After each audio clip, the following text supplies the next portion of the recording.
Bismillahirrahmanirrahim. Assalamualaikum warahmatullahi wabarakatuh. Waalaikumsalam warahmatullahi wabarakatuh. Bagaimana kabarnya Ibu Sulis? Alhamdulillah Ibu sehat. Ibu sendiri bagaimana kabarnya, Bu? Alhamdulillah baik ya. Ibu sebagai kepala sekolah yang sangat menjadi inspirasi buat saya sendiri, di mana Ibu sekarang menjadi seorang fasilitator guru penggerak, Ibu sebagai eh, penggerak literasi juga gitulah. Itu merupakan salah satu hal yang bisa menjadi inspirasi buat saya gitu ya, bisa seperti ibu, bisa lebih berkembang lagi gitu. Amin, Meskipun terima dengan kasih berbagai Ibu. kegiatan yang sangat padat, tapi ibu bersedia meluangkan waktunya untuk saya dalam melaksanakan kegiatan penelitian ini melalui wawancara kali ini. Baiklah Ibu, izinkan saya memperkenalkan diri. Saya Arianti, saya mahasiswa S2 Pendidikan Guru Sekolah Dasar UPI Kampus Cibiru. Adapun maksud dan tujuan wawancara kali ini yaitu untuk penelitian mengenai eksplorasi praktik pedagogik dalam implementasi kurikulum Merdeka. Adapun sasarannya yaitu guru dan kepala sekolah. Dan sekarang Ibu sebagai kepala sekolah di SDN Negeri Sirnagali, Kecamatan Jatinangor. Adapun kesepakatan yang sudah kita lakukan kemarin yaitu Ibu juga sudah menandatangani surat pernyataan kesediaan menjadi informan untuk kegiatan wawancara kali ini. Eh, dan waktu wawancara kita dari 30 sampai 60 menit ke depannya Bu ya. Eh, Baiklah, kita mulai saja kegiatan wawancaranya. Yang pertama yaitu apakah sekolah Ibu sudah menerapkan kurikulum Merdeka?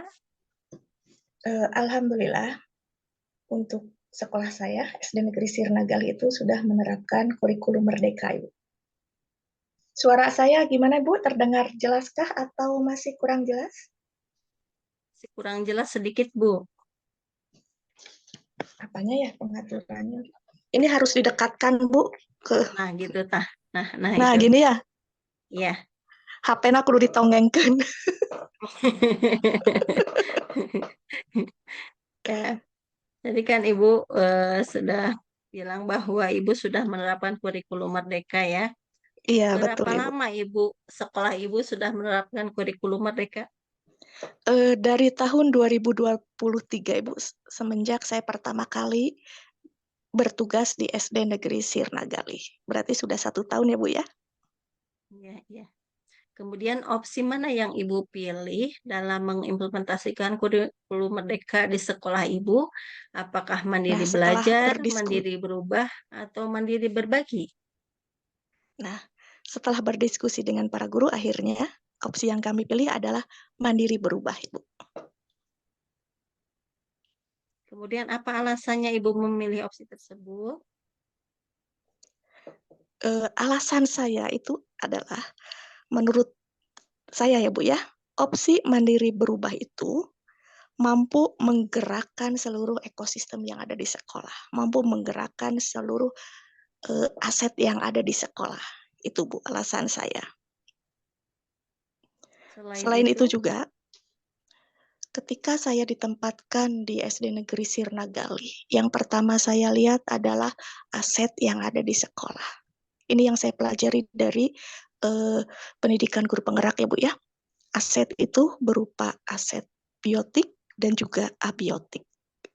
Dari aset itulah saya melihat bahwa di SD Negeri Sirnagali ini pendidiknya itu, Bu, pengajarnya itu rata-rata berusia muda. Mereka berusia di 35 tahun ke bawah. Dan saya yakin aset ini merupakan aset yang mampu merubah sekolah menjadi agen-agen pembaharu sekolah. Nah, selain itu, konsep mandiri berubah juga mengajarkan siswa dan guru menjadi agen perubahan dalam pendidikan. Hal ini memungkinkan sekolah untuk memperbaharui pendekatan pembelajaran dengan meningkatkan kualitas pembelajaran, menciptakan lingkungan belajar yang dinamis dan juga inovatif. Yang kedua yaitu mendorong inovasi. Dengan mandiri berubah, sekolah mengembangkan budaya inovasi yang dimana siswa didorong untuk mencari solusi kreatif atas tantangan yang dihadapi dalam pembelajaran. Nah, yang ketiga kenapa saya memilih mandiri berubah? Ini mengaktifkan keterlibatan siswa dan juga guru dalam pembelajaran. Konsep ini menciptakan kesempatan bagi siswa dan juga guru untuk terlibat secara aktif dalam proses perubahan pendidikan. Itu mungkin Ibu, mengapa saya memilih mandiri berubah dalam kurikulum Merdeka Belajar. Baik-baik Ibu, terima kasih. Tadi dari Ibu diskusi, yang pertama diskusi dulu terlebih Iya, dahulu dengan para guru, kemudian Ibu melihat ya, eh, tadi ekosistem yang ada di sekolah iya, atau aset betul Ibu. biotik dan abiotiknya, Iya, kemudian betul di sekali. sana juga pengajarannya masih pada muda gitu ya, sehingga itu Nah, dapat itu. mampu menjadi sebuah agen perubahan yang dapat mengembangkan sekolah, kemudian mengaktifkan siswa dan guru dalam kegiatan pembelajaran. Nah, bagus sekali Ibu dari latar belakang yang Ibu ambil untuk memilih opsi tersebut ya. Kemudian apakah semua jenjang sudah menggunakan kurikulum Merdeka atau dilaksanakan secara bertahap? Untuk kurikulum Merdeka ini kami laksanakan secara bertahap, Bu. Nah, untuk tahun ini adalah untuk kelas 1 dan kelas 4 dulu, Bu. Jadi kelas 1 dan kelas 4 ya Bu ya? Iya, suara saya masih terdengar, Bu? Ya, tadi sempat terputus. Kemudian, nah dalam pelaksanaan pendidikan ini, eh, pedagogik itu merupakan dasar kita dalam melaksanakan pendidikan. Nah, menurut pemahaman Ibu nih, apa itu konsep pedagogik? Nah, kalau pedagogik ini ya Bu ya, ini menurut pemahaman saya, seingat saya ketika saya masih kuliah ya Bu ya, Ya, karena saya harus membuka-buka memori ketika kuliah Bu ini sebenarnya ya. Pedagogik itu ilmu yang mempelajari teori dan praktik tentang pendidikan serta pembelajaran. Ini yang saya pahami ketika saya kuliah dulu ya Bu ya. Pedagogik ini mencakup berbagai aspek termasuk pengajaran dan pembelajaran. Teori pembelajaran, pengembangan kurikulum, evaluasi, penilaian, serta keterlibatan siswa dalam IT. Jadi, menurut saya, secara keseluruhan, konsep pedagogik ini mencakup semua aspek yang terkait dengan pendidikan dan pembelajaran, dari mulai strategi pengajaran hingga evaluasi hasil pembelajaran. Itu menurut saya, Bu. ya, bagus sekali ya Ibu ya. Nah, kemudian dari pemahaman konsep pedagogik ini, bagaimana Ibu mengimplementasikan kurikulum Merdeka itu di sekolah? Baik itu kepada guru-gurunya dalam pembelajaran di sekolah atau eh, hal lain dalam pelaksanaan implementasi kurikulum Merdeka ini terkait dengan konsep pedagogiknya.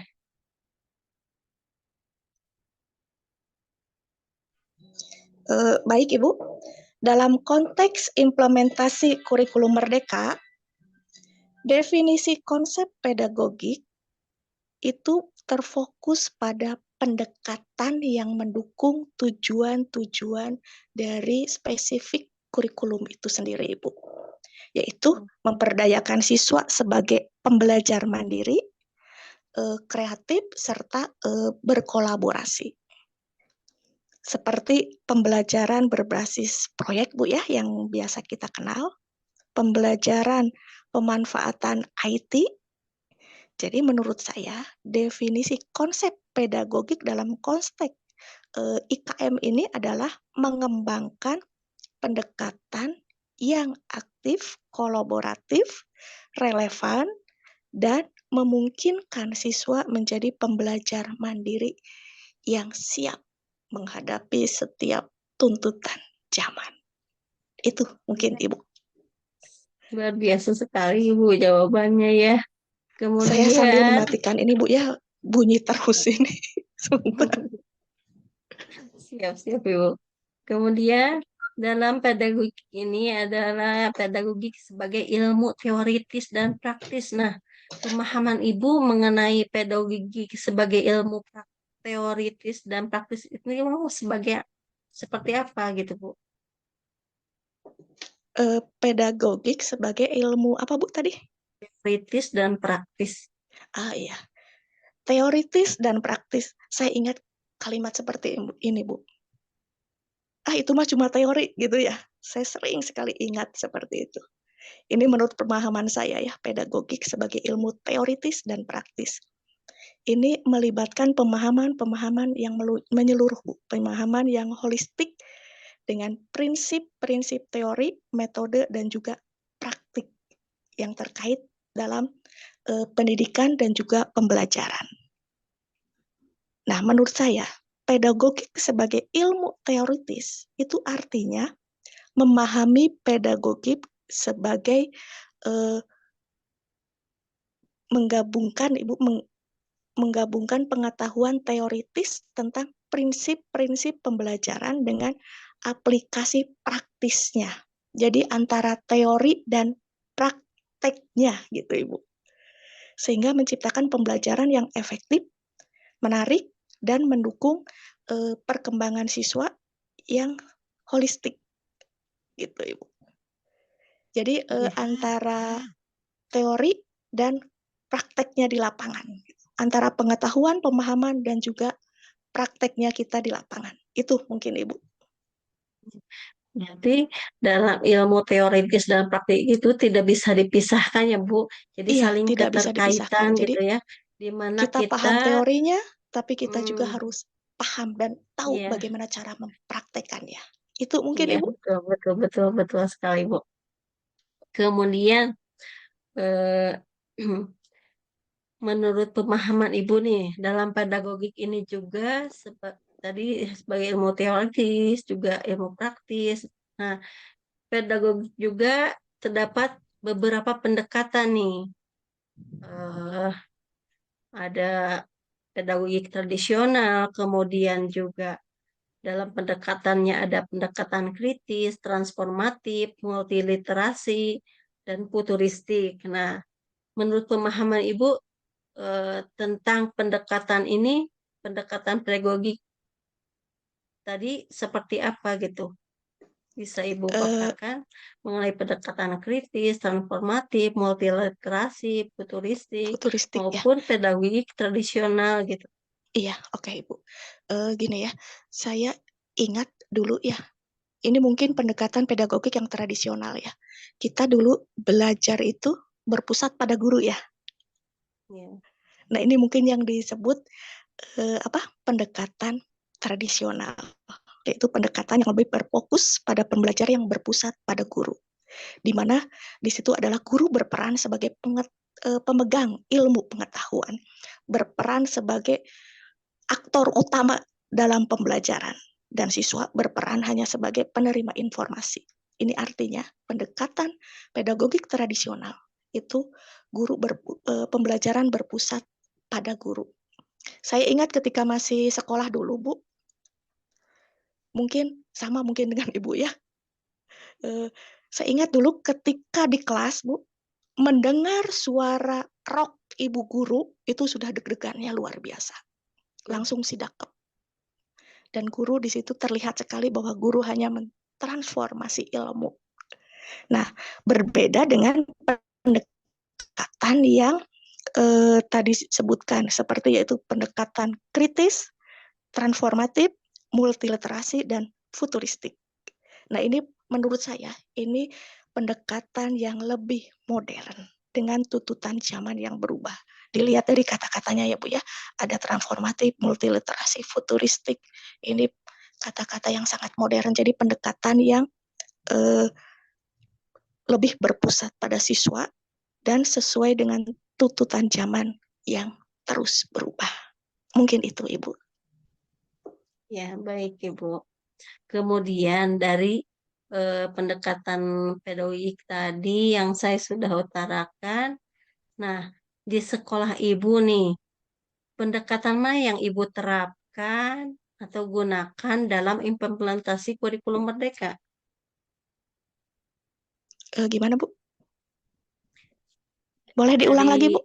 Barusan ya, ada yang dari nelpon. pendekatan tadi kan ada yang tradisional, Oh iya kemudian iya betul. modernnya, pendekatan kritis, transformatif, multiliterasi, dan futuristik. Nah, pendekatan mana yang Ibu terapkan atau Ibu gunakan dalam implementasi kurikulum Merdeka di sekolah? Nah ini menurut pemahaman saya ya Bu ya, serta pengalaman dan menurut pengalaman dan juga pengetahuan saya tentang pendekatan ini Bu ya, saya cenderung dengan menggunakan pendekatan kritis, transformatif, multiliterasi, dan futuristik. Mengapa saya memilih pendekatan-pendekatan ini? Yang pertama, pendekatan kritis, saya percaya bahwa membangun kemampuan siswa untuk berpikir kritis sangat penting dalam mempersiapkan mereka menjadi pemikir. Nah, yang kedua, mengapa pendekatan transformatif? Saya yakin pendekatan transformatif dapat membantu siswa melihat diri mereka sebagai agen perubahan. Mungkin Ibu masih ingat ya tentang filosofi KHD bahwa siswa itu bukan kertas kosong. Kita yang harus menebalkan garis kodrat mereka. Mereka lahir dengan kodrat yang luar biasa. Mereka lahir dengan talenta-talenta yang mereka miliki. Nah, pendekatan transformatif ini sangat cocok digunakan di sini, Ibu. Nah, yang ketiga yaitu pendekatan multiliterasi. Di era digital saat ini, kemampuan literasi itu sangat penting. Kita perlu menguasai berbagai bentuk literasi, digital, visual, audiovisual, dan lainnya. Ini yang saya terapkan di SD Negeri Sirnagali, Ibu, dengan pembentukan GLS, Gerakan Literasi Sekolah, dengan ekskul ya, ekstrakurikuler di sekolah dengan GLS, Gerakan Literasi-Literasi yang lainnya. Ini yang saya terapkan, Bu. Nah, yang keempat, pendekatan futuristik. Nah, futuristik ini artinya kita menyadari tantangan dan peluang di masa depan. Kita tahu ya, kita tidak pernah mengira ya, tahun dulu kita tidak pernah mengira bahwa ternyata saat ini kita bisa belajar secara online. Tidak tatap muka secara langsung, tapi kita bisa belajar. Nah, ini pendekatan ini yang saya gunakan, yaitu pendekatan futuristik, yaitu menyadari tantangan dan peluang di masa depan dengan penuh perubahan dan kompleksitas. Saya mengintegrasikan pendekatan futuristik dalam pembelajaran. Nah, siswa perlu dilengkapi dengan keterampilan abad 21, yaitu IT. Nah, ini Ibu, makanya saya di dalam pembelajaran itu, Bu, setiap siswa memiliki yang namanya digital library, memiliki aplikasi digital library. Ini aplikasi yang saya terapkan di SD Negeri Sirnagali. Jadi menggabungkan antara visi misi sekolah dengan IT dan perubahan zaman. Jadi saya berharap dapat menciptakan lingkungan pembelajaran yang dinamis, merangsang, dan relevan dengan kebutuhan siswa dan tuntutan zaman yang semakin modern. Itu mungkin Ibu. Luar biasa sekali Ibu ya. Ibu sudah mengimplementasikan pendekatan modern ini semuanya ya, dari mulai pendekatan kritis, transformatif, multiliterasi, atau futuristik. Karena kesemuanya pendekatan ini tidak ada yang harus diunggulkan, tapi harus kita eh, gunakan, modifikasi, Ih, kemudian kita implementasikan digabungkan ya Bu ya. bersama iya, menggabungkan gitu. Karena semuanya saling keterkaitan, saling Iya, betul berhubungan betul gitu betul. ya. Bagus sekali Ibu. Eh, kemudian, nah, pasti dalam pelaksanaannya itu Ibu, apakah Ibu mengalami hambatan gitu ya? Baik dalam misalnya eh, Ibu sebagai kepala sekolah kan terkadang mengalami hambatan dalam misalnya Ibu mengarahkan baik itu kepada gurunya supaya dalam eh, eh, menggunakan atau mengimplementasikan pendekatan-pendekatan ini di kelas gitu. Bagaimana cara Ibu ketika Ibu sebagai kepala sekolah, kan Ibu ingin ya sekolah itu tadi berbagai program yang sangat luar biasa dari ada digital library, kemudian gerakan literasi sekolahnya supaya semua tujuan itu dapat terangkum dengan baik gitu ya dalam implementasi kurikulum Merdeka. Kemudian Ibu bagaimana cara Ibu eh, memberikan pengarahan atau memberikan arahan yang baik untuk guru-guru supaya dapat mengimplementasikan pendekatan-pendekatan tersebut di kelas gitu saat pembelajaran kepada siswa gitu. Eh, Setiap kebijakan itu pasti ada pro dan kontra ya Bu. Iya, iya. Pasti ada yang suka dan tidak suka. Dan hambatan yang saya alami ini yang pertama adalah kurangnya keterampilan dan juga pemahaman guru atau kompetensi guru yang belum memadai. Saya mengatasinya dengan cara menerapkan pendekatan yang lebih istilahnya apa ya? Saya itu berangkat dari hati, Bu. Saya berangkat dari hati untuk meraih hati dengan sangat tentunya dengan sangat hati-hati. Jadi saya mendekatinya dengan hati dulu. Saya ajak, ayo kita belajar, ayo kita mengikuti banyak webinar, ayo kita sama-sama belajar. Nah, saya menggunakan prinsip tutor sebaya, Bu. Kebetulan di sekolah Sirnagali itu, Bu, saya mempunyai seorang guru yang memang ahli di bidang eh, komputer. Mereka sarjana komputer, Bu, dan guru yang memang mahir di bidang IT lainnya. Ada 2 orang, Bu. Nah, di situ saya ajak, ayolah, kan ada kombel ya, Bu ya. Ya, ya. Nah, di setiap kombel itu mereka menjadi narasumbernya. Jadi kalau dengan tutor sebaya, saya menyebutnya tutor sebaya, kalau dengan tutor sebaya, insya Allah Bu, kesulitan apapun insya Allah akan terpecahkan dengan baik. Karena memang tadi saya berangkat dari hati. Dan ini sudah kami laksanakan Bu, dengan adanya Kombel dan juga dengan program-program yang menarik. Kombel ini kami masukkan di satu program kami, yaitu Sari Bu, Sabtu Refleksi. Jadi setiap hari Sabtu kami mengadakan refleksi dengan bukan dengan webinar yang monoton atau gimana Bu.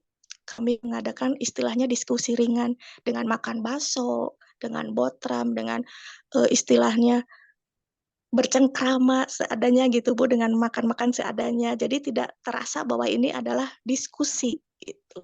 Nah, disitulah ada pembelajaran tentang bagaimana menggunakan Canva, bagaimana membuat aksi nyata gitu. Nah, ini salah Betul. satunya itu salah satu hambatannya itu ya Bu ya. Dan salah satu pemecahannya juga tadi sudah saya sebutkan.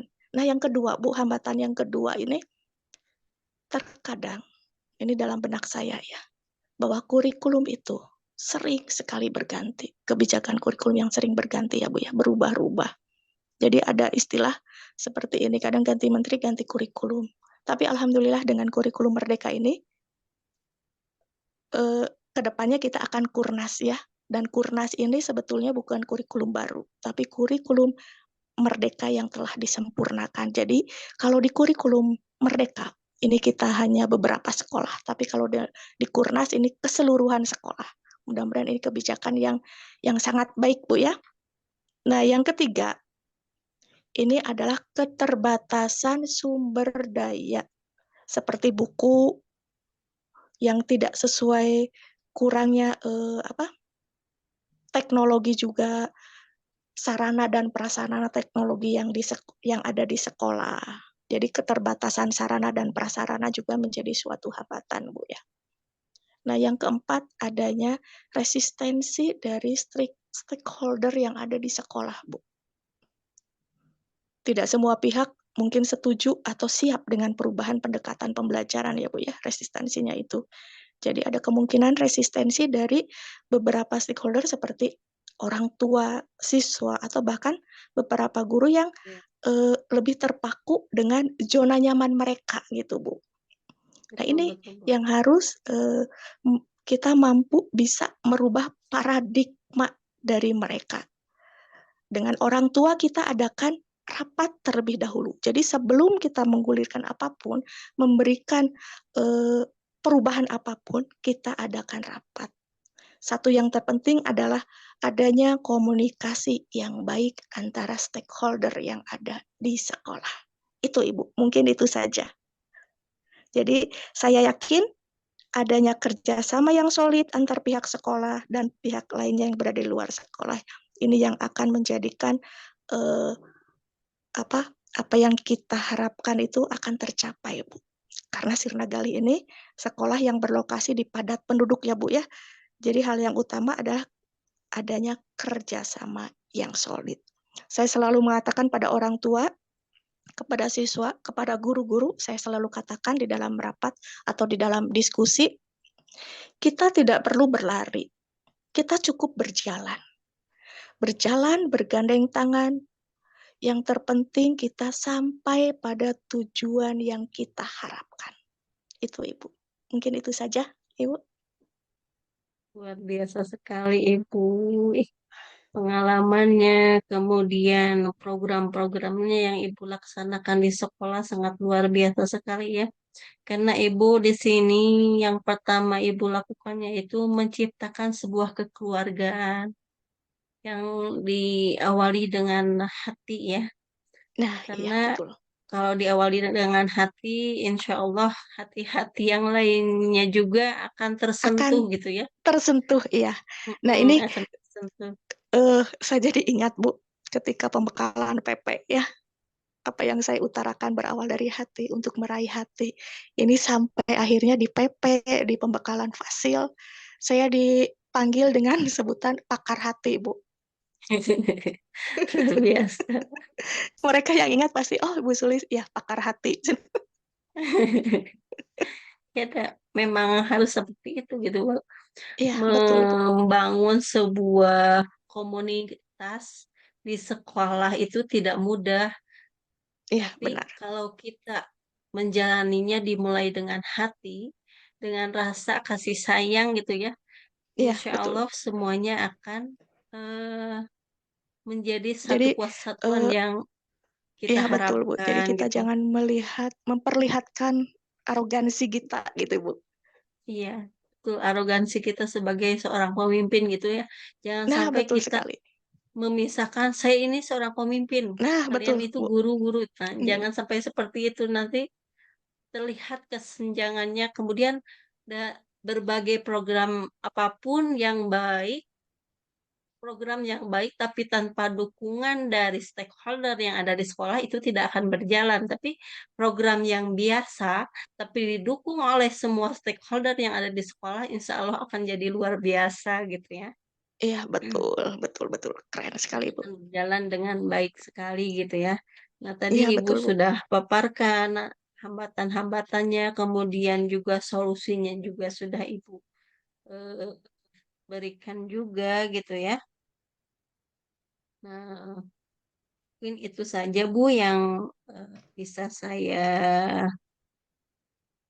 paparkan atau tanyakan kepada Ibu terkait wawancara yang kita lakukan ini.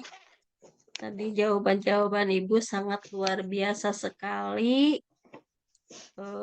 Saya dan itu sangat menginspirasi saya gitu ya untuk saya lebih bisa berkembang lagi gitu ya.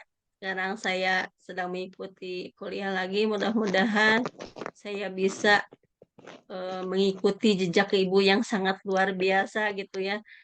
Eh, Menjadi sebagai inspirator saya supaya ayo bahwa kita juga bisa gitu. Kesibukan tidak dijadikan alasan untuk kita eh terpatok harus seperti itu gitu. Kita bisa dengan kita bisa membagi waktu, insya Allah semuanya akan terlaksana dengan baik gitu ya. Seperti Ibu, padahal sekarang sedang sibuk, tapi ketika saya meminta bantuan Ibu gitu ya, Ibu sangat bersedia sekali meluangkan waktunya untuk saya gitu, untuk saya melaksanakan penelitian ini gitu Bu. Terima Amin kasih amin sangat amin, semoga ya, kepada Bu, ya. Ibu. Saya doakan lancar, apa, dimudahkan dan selesai dengan IPK yang luar biasa. Amin, amin Ibu. Terima kasih. Semangat ya, Bu, Eh, ya. ya, mudah-mudahan ke depannya bisa diskusi lagi sama Ibu, sharing ya, sharing lagi, Amin amin, buat bagi sama-sama, Ibu. pengalamannya lagi gitu Bu, untuk pengembangan saya ke depannya. Baik, itu saja Ibu. Terima kasih atas waktunya. Selamat melaksanakan giatnya kembali. Maaf Iya, saya sudah sama-sama, mengganggu Ibu. waktunya. Baik, itu saja Ibu. Terima kasih. Iya, Assalamualaikum nuhun, Bu, warahmatullahi ya. wabarakatuh. Ya, sama-sama Bu.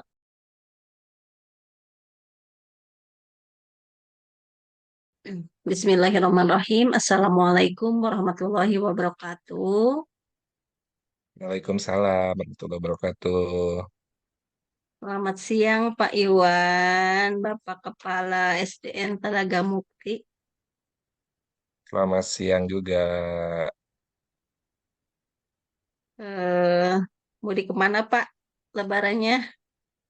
Saya mudik dari Bandung ke Sumedang lumayan lah. Iya, iya. Bapak terima kasih ya sudah meluangkan waktunya untuk kegiatan wawancara kali ini. Nah, boleh sama-sama. Baiklah, hmm, izinkan saya memperkenalkan diri. Saya Arianti, mahasiswa S2 Pendidikan Guru Sekolah Dasar Kampus Cibiru. Adapun maksud dan tujuan wawancara kali ini yaitu untuk penelitian mengenai eksplorasi praktik pedagogik dalam implementasi kurikulum Merdeka. Adapun manfaat penelitian ini sebagai bahan acuan untuk penelitian yang saya lakukan. Nah, sebagaimana yang kemarin kita diskusikan, Bapak juga sudah menandatangani surat pernyataan kesediaan menjadi informan. Ya, di Oke. sini Bapak sebagai kepala sekolah, karena sasarannya adalah guru dan kepala sekolah. Nah, baiklah, kita mulai saja kegiatan wawancaranya. Yang pertama yaitu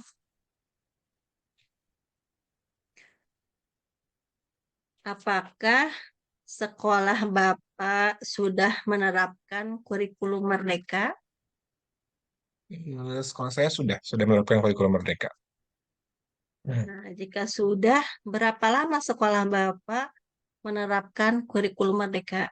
Apakah dari mulai ketika dianjurkan oleh pemerintah untuk mengikuti kurikulum Merdeka atau kapan?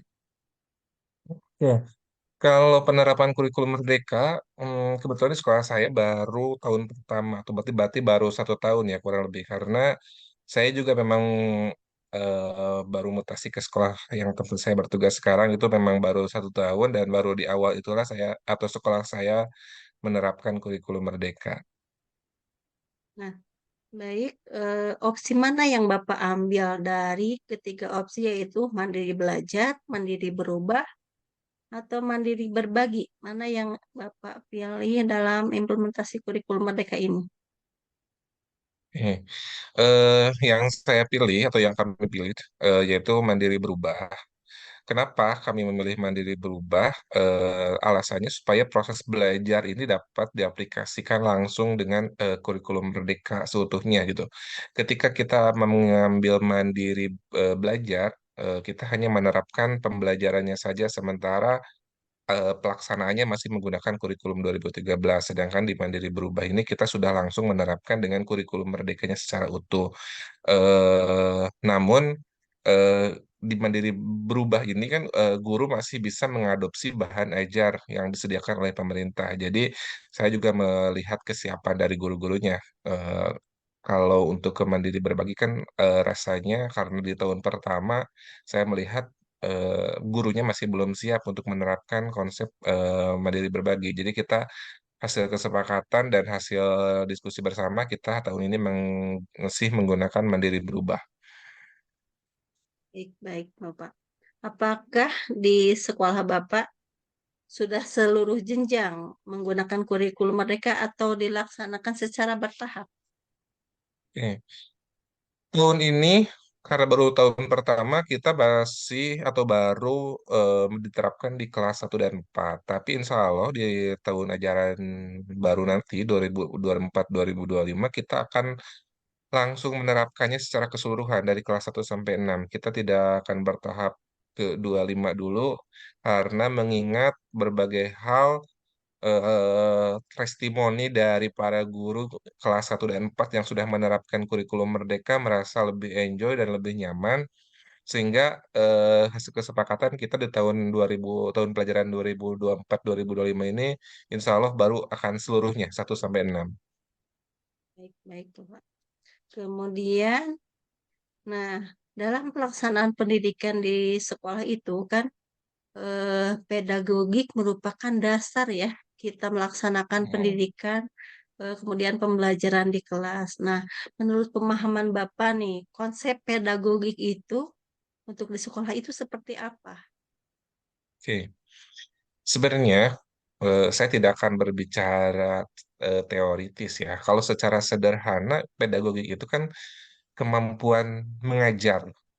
Namun, jika dijabarkan dalam arti yang lebih luas, kemampuan mengajar itu luas, banyak mencakup banyak hal. Di antaranya ada kemampuan memahami karakter murid, kemampuan menguasai teori belajar, kemampuan mengembangkan kurikulumnya, kemampuan menciptakan pembelajaran yang tepat untuk setiap peserta didik, kemampuan mengembangkan potensi peserta didik, sampai kemampuan untuk melakukan evaluasi dari hasil pembelajaran tersebut. Nah, kemudian dari konsep pedagogik tersebut, bagaimana Bapak mengimplementasikannya ke dalam kurikulum Merdeka? Hmm. Dalam implementasi kurikulum Merdeka, kita kan mengenal istilah pembelajaran berdiferensiasi, gitu ya. Di mana setiap peserta didik itu pasti dipandang berbeda sesuai dengan kodrat alam dan kodrat zamannya. Tentu jika dikaitkan dengan konsep pedagogi, seorang guru harus memiliki keterampilan dalam mendiagnosa karakteristik setiap peserta didik, kesiapan belajarnya, minatnya, profil belajarnya. Nah, setelah itu seorang guru juga dituntut untuk bisa atau mampu memiliki keterampilan menyusun bahan ajarnya yang disesuaikan dengan hasil diagnosa tadi, termasuk juga menyusun strategi pembelajarannya dan sampai ke tahap evaluasi atau asesmennya yang disesuaikan dengan hasil diagnosa tadi. Itu juga itu salah satu bentuk penerapan konsep pedagogik dalam kurikulum Merdeka. Baik, baik.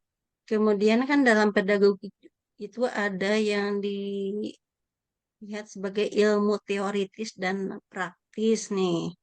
Menurut Hmm. pemahaman Bapak, bagaimana itu pedagogik sebagai ilmu teoritis dan praktis? Oke. Ibu ini kayak ini ya, sedang tes ujian saya kalau menjawab pertanyaan teoritis dan praktis. Oke, sejauh pemahaman saya gitu ya, mohon maaf gitu ya. Pendekatan pedagogi teoritis ini didasarkan pada prinsip atau teori dan konsep pendidikan yang sudah dikembangkan oleh para ahli dari zaman dulu gitu. Baik itu para filsafatnya atau para filosofnya juga seperti itu. Nah, eh, konsep pedagogi teoritis ini melibatkan pemahaman mendalam tentang berbagai teori pendidikan seperti behaviorisme, konstruktivisme, kognitivisme, humanisme, dan lain sebagainya. Dan fokus utamanya itu pada pemahaman konsep dan prinsip dasar yang mendasari pembelajaran dan pengajaran. Berbeda halnya dengan pedagogi praktis gitu. Kalau pedagogi praktis yang sejauh yang saya pahami itu fokusnya pada penerapan langsung ke dalam konteks di kelas dan situasi pembelajaran nyata yang ini melibatkan strateginya, tekniknya, metodenya yang dapat diterapkan oleh guru dalam mengajar di kelas. Nah, ini pendekatan ini lebih menekankan pada aspek-aspek aplikasi dengan fokus pada bagaimana cara guru dapat mengimplementasikan teori-teori pendidikan ke dalam pembelajaran mereka sehari-hari gitu. Itu mungkin. Ya, jadi kalau ilmu yang teoritisnya berkonsep bagaimana teori-teori itu kita pelajari, ya kalau di praktisnya Mm-mm. bagaimana kita mempraktekkannya gitu ya di lapangan, di kelas. Lebih ke, lebih ke pengalaman kita Iya. mempraktekannya.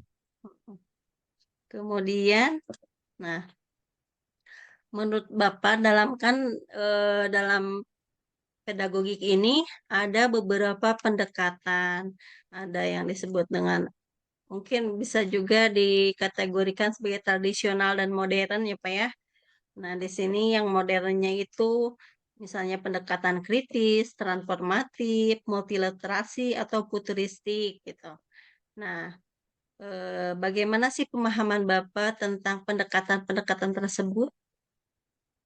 Oke, ini kembali lagi saya harus ini ya memposisikan diri seperti menghadapi ujian. Oke, kalau pendekatan tradisional itu yang saya pahami itu kan mengacu pada cara-cara pengajaran yang telah lama menjadi norma atau standar di dunia pendidikan gitu. Sudah jadi standar baku dunia pendidikan. Pendekatan ini udah digunakan tuh sangat secara luas dan sejak bertahun-tahun yang lalu. Sedangkan penerapan dalam implementasi kurikulum Merdeka itu pendekatannya maaf maaf tadi saya agak ini ya. Jadi si ini dalam penerapan dalam kurikulum Merdeka kan tadi penerapannya. Bukan Oke, jadi pemaparannya dulu, dalam pemahaman dulu Bapak oke. mengenai Oh, pendekatan tersebut. oke, siap. Jadi kalau tradisional, tadi kan tradisional dengan kritis, transformatif, multiliterasi, dan futuristik ya kalau nggak salah. Itu yang terbarunya. Mm-mm. Mm-mm. Jadi, Bisa diulang sebentar pertanyaannya. baik, Saya baik. takut miskonsepsi. Mm. Jadi gini, dan dalam pedagogi ini kan ada berbagai pendekatan ya Pak ya. Tadi Hmm. ada pendekatan kritis, kemudian Hmm. futuristik, transformatif, kemudian multiliterasi gitu. Oh iya, Nah, pemahaman oke, Bapak terkait hal tersebut itu seperti apa gitu tentang pendekatan-pendekatan tersebut? oke, siap. Nah, pendekatan kritis itu yang saya pahami itu menggalakkan siswa untuk mempertanyakan dan menganalisis informasi berdasarkan pengetahuan yang mereka peroleh sendiri atau pemahaman berdasarkan pengalaman mereka sendiri gitu. Sedangkan pendekatan transformatif itu kalau tidak salah pemahaman saya adalah bertujuan untuk mengubah pola pikir dan tindakan siswa serta mendorong mereka untuk berkontribusi dalam perubahan sosial. Hmm. Sedangkan untuk pendekatan multiliterasi nih, ini yang lagi happening sekarang itu pendekatan multiliterasi, yaitu mengakui bahwa siswa itu dapat siswa itu yang hidup di dunia yang saling saling keterhubungan satu sama lain gitu. Di mana literasi itu tidak hanya mencakup kemampuan membaca dan menulis saja, tapi juga keterampilan dalam berbagai media seperti pendekatan sumber-sumbernya seperti dari YouTube, misalnya dari media online, seperti dari gambar dan lain sebagainya. Sedangkan pendekatan futuristik itu pemahaman saya adalah mengintegrasikan teknologi informasi dan pengembangan terkini dalam pembelajaran untuk mempersiapkan siswa yang adaptif terhadap perubahan zaman gitu. Contohnya misalnya penggunaan augmented reality, virtual reality dan lain sebagainya. Itu. Baik-baik. Kemudian dari berbagai pendekatan tersebut nih, dari pendekatan kritis, transformatif, kemudian multiliterasi ya, dan futuristik, pendekatan mana yang Bapak terapkan di sekolah dalam implementasi kurikulum Merdeka? Dan mungkin juga apakah Bapak masih menggunakan yang tradisional? Mana Oke, yang oke. Bapak pilih gitu untuk implementasi kurikulum Merdeka ini? Oke. Di dalam implementasi kurikulum Merdeka justru guru tuh lebih leluasa dalam menggunakan pendekatan yang beragam tersebut gitu, disesuaikan juga tentu dengan kondisi dan situasi di lingkungan eh, sekolah tersebut. Dalam implementasi kurikulum Merdeka di sekolah yang kebetulan di sekolah yang saya pimpin itu kita menggunakan gabungan semuanya gitu. Eh, tentu disesuaikan juga dengan kesiapan baik itu kesiapan siswanya, kesiapan gurunya maupun juga kesiapan sarana penunjang dari sekolahnya. Karena saya juga sebagai pimpinan atau sebagai kepala sekolah tidak bisa egois juga memaksakan misalnya semua guru menggunakan pendekatan futuristik sementara gurunya sendiri tidak memiliki kesiapan untuk melakukan pendekatan tersebut. Jadi tentu fleksibel disesuaikan dengan kekuatan. Tentu tidak hanya siswa yang masing-masing punya kekuatan, guru pun masing-masing punya cara sendiri dengan cara mengajarnya. Mereka masing-masing punya kekuatan sendiri. Tentu semuanya saya sebagai kepala sekolah tidak tidak apa ya, tidak mengkotak-kotakan atau tidak mendiskreditkan guru harus menggunakan pendekatan mana. Masing-masing mereka punya cara mereka masing-masing. Yang jelas yang saya pantau selama ini masing-masing guru menggunakan pendekatan yang beraneka ragam sesuai dengan latar belakang mereka dan kemampuan mereka juga.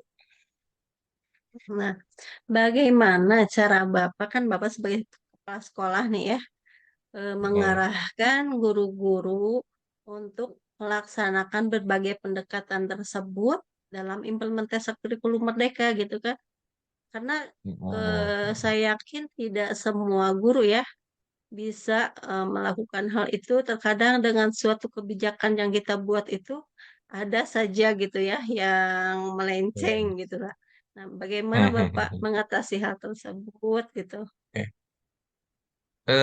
Pertama mungkin saya pernah mencoba di awal-awal itu sesuai dengan arahan dari Kemendikbudristek terkait dengan penerapan kurikulum Merdeka itu mengarahkan guru untuk belajar secara mandiri di platform Merdeka Mengajar. Pertama seperti itu.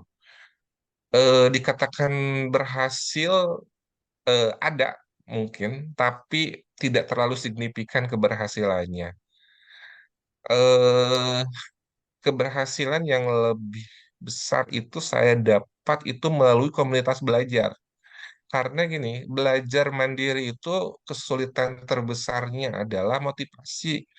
Walaupun katakanlah atasan, baik itu kepala sekolah maupun pengawas, memerintahkan guru untuk belajar secara mandiri, tapi kalau motivasi dalam dirinya belum tumbuh, itu tetap tidak berhasil gitu, tidak signifikan. Ada, cuma tidak signifikan. Tapi ketika eh, saya memfasilitasi guru-guru melalui komunitas belajar di mana ada satu guru, biasanya dalam satu sekolah itu pasti ada saja, gak mungkin semua guru malas gitu, gak mungkin semua guru kalau bahasa Sundanya kedua gitu.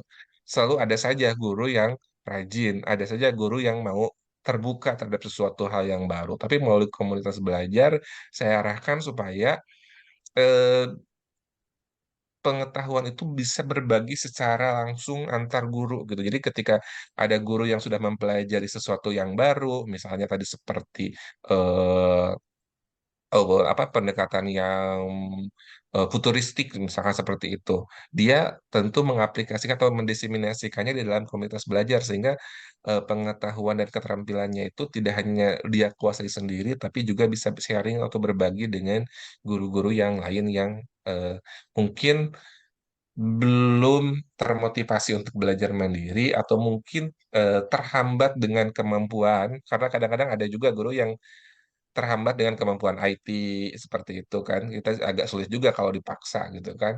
Nah, dengan sharing itu rasanya yang saya rasakan dalam 1 tahun ini lebih efektif. Nah, sharing antar sesama guru itu dibanding dengan eh, memerintahkan belajar secara mandiri. Saya pun terkadang jika diminta dan jika diinginkan ikut terjun juga dalam berbagi pengetahuan dan pengalaman gitu. Tidak. Baik. Tentunya dalam pelaksanaan pendekatan-pendekatan tersebut, ketika diimplementasi kurikulum Merdeka, Bapak mengalami hambatan-hambatan ya. Coba hambatan apa saja sih yang Bapak hadapi sebagai seorang kepala sekolah gitu dalam mengimplementasikan kurikulum Merdeka ini dengan berbagai pendekatan tersebut gitu. Oke. Menurut sepengemahaman dan pemantauan saya, hambatan terbesar yang saya alami itu lebih ke motivasi guru untuk terbuka dan mau mempelajari sesuatu hal yang baru gitu. Terkadang seringkali itu saya melihat guru tuh terjebak dengan pedagogik teoritis. Mereka lupa bahwa zaman itu sudah berubah gitu. Keberhasilan pendidikan zaman dulu itu yang mereka terima tidak relevan lagi diterapkan dalam pendidikan saat ini. Ada istilah seperti ini. Saya juga dulu waktu SD digini diperlakukan seperti ini oleh guru saya sehingga saya kan berhasil sekarang menjadi guru seperti itu. Kadang-kadang banyak dalih seperti itu dari guru terutama yang senior gitu. Tapi apa yang keberhasilan-keberhasilan yang mereka terima di zaman puluhan tahun yang lalu itu ternyata tidak relevan gitu ya, untuk diterapkan pada anak-anak zaman sekarang. Untuk itu ya perlu motivasi guru-guru untuk mau belajar dan terbuka terhadap sesuatu yang baru. Nah, itu hambatannya adalah motivasi gitu. Itu memotivasi mereka untuk yuk belajar itu kalau dalam bahasa Sunda itu jangan hanya ingin dihuapkan gitu. Itu belajar itu anggap saja belajar itu sebagai kebutuhan gitu seperti itu. Nah, selain motivasi guru yang terbuka gitu ya, eh, yang masih kurang, apakah ada hambatan lain gitu, Pak? Selain motivasi, oke. Hambatan lain ada. Ini mungkin keluhan tidak hanya di sekolah saya, tapi ini seringkali keluhan hampir semua guru. Dan bahkan saya sering lihat keluhan ini FYP di TikTok juga. biasanya guru tuh merasa beban kerjanya itu luar biasa gitu. Entah itu dia ngajar dari pagi sampai siang, dibebani dengan administrasinya, dibebani harus mempelajari atau nanti pengembangan diri, dibebani dengan tugas tambahan di sekolahnya, baik itu sebagai bendahara, baik itu sebagai pelatih ekstrakurikuler, melatih untuk kegiatan lomba-lomba dan lain sebagainya, sehingga guru tuh tidak fokus gitu. Jadi banyak terlalu multitasking. Jadi banyak sekali tuntutan-tuntutan yang harus dilakukan oleh guru sehingga ya akan ada hal yang dikorbankan dan ketika dia bisa sekalipun guru tersebut mampu mengerjakan semua tagihan dan tuntutan tersebut, tentu tidak akan maksimal karena tidak fokus gitu. Jadi terlalu multitasking ke sana kemari pekerjaannya. Ini juga harus dipikirkan nih supaya guru tuh kalau ngajar ya fokus ke ngajarnya. Sementara ya kita tahu sendiri bulan ini menghadapi lomba melatih anak, bulan berikutnya menghadapi lomba B melatih anak lagi, bulan berikutnya menghadapi lomba C melatih anak lagi. Belum lagi guru yang pembina ekstrakurikuler, belum lagi guru yang jadi bendahara dan lain sebagainya. Itu PR besar. Betul, betul sekali, Pak.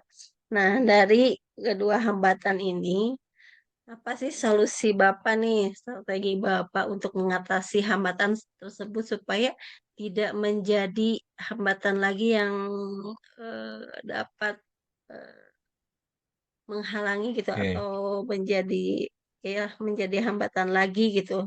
Solusi Bapak itu seperti apa? oke.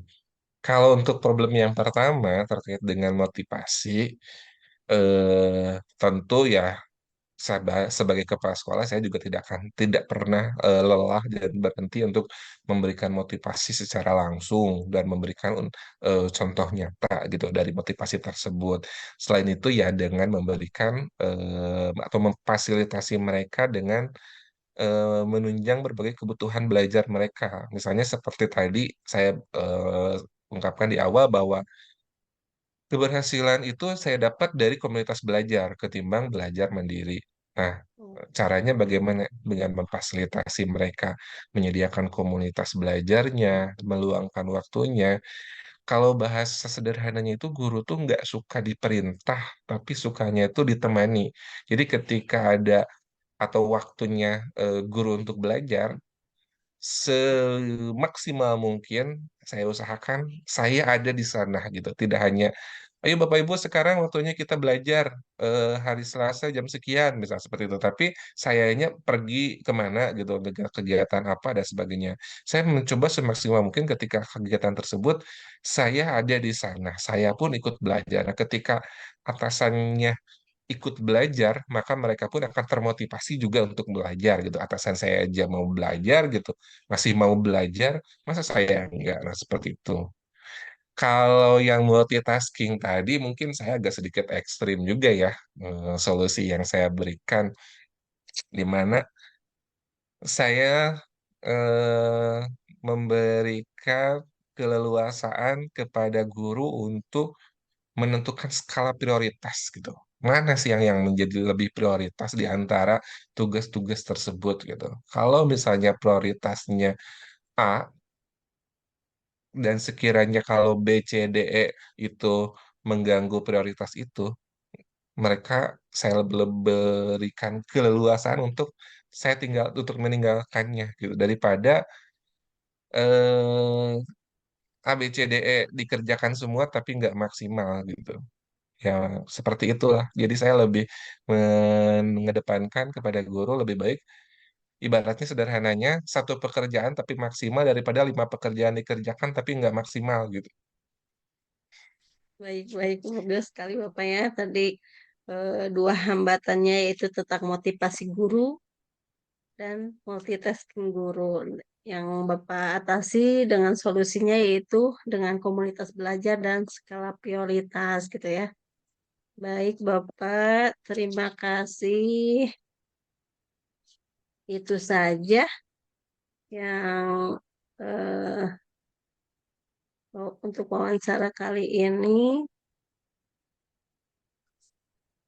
Eh, Secara keseluruhan, Bapak sangat luar biasa dalam memberikan jawaban-jawaban yang relevan sekali dengan keadaan saat ini gitu ya.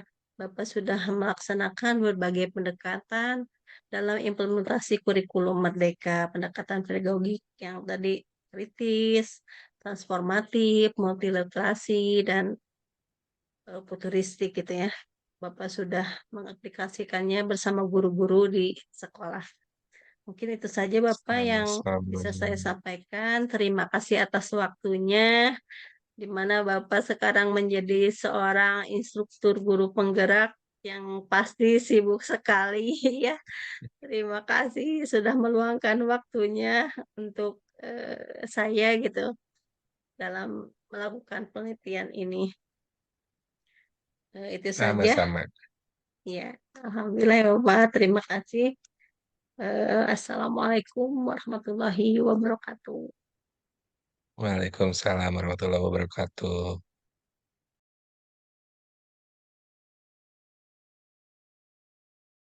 Bismillahirrahmanirrahim. Assalamualaikum warahmatullahi wabarakatuh. Waalaikumsalam warahmatullahi wabarakatuh. Selamat pagi Pak Agi. Terima Iya, kasih atas waktunya yang sudah meluangkan waktunya untuk kegiatan wawancara ini. Gimana iya kabarnya baik. pagi? Iya baik. Selamat pagi juga Bu. Alhamdulillah baik. Bu sendiri bagaimana Bu kabarnya? Alhamdulillah baik Pak Agi. Nah, di sini Pak Agi mewakili sebagai guru ya. Kalau Pak Agi sekarang di sekolah mana Pak Agi? Eh, Masih di tempat yang sama Bu di SD Cenenggerang 1 di Pemulihan, Kecamatan Pemulihan Sumedang. Ya, iya. Nah, baiklah, izinkan saya memperkenalkan diri. Saya Arianti, mahasiswa S2 Pendidikan Guru Sekolah Dasar UPI Kampus Cibiru.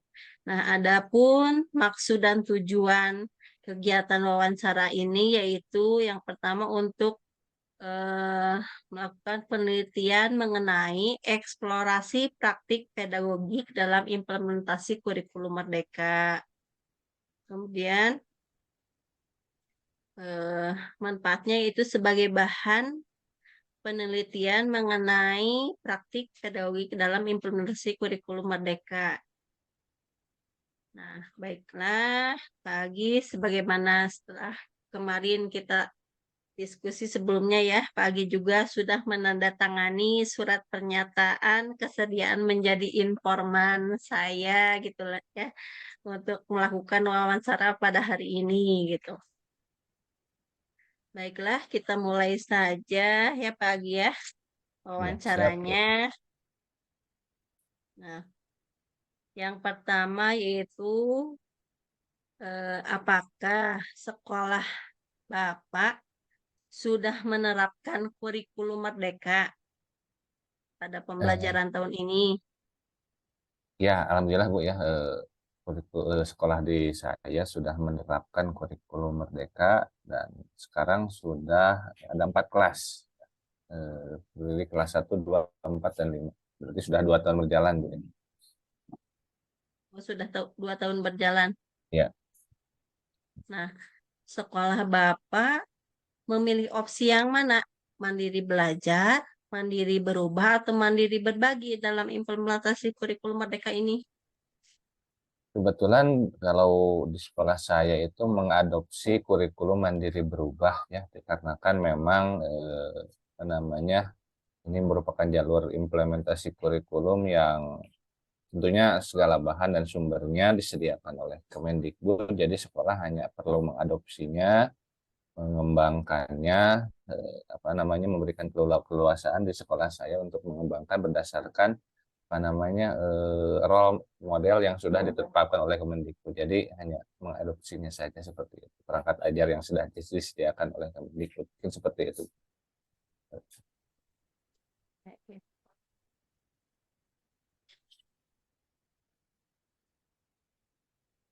Kemudian apakah di sekolah Bapak udah semua jenjang menggunakan kurikulum Merdeka?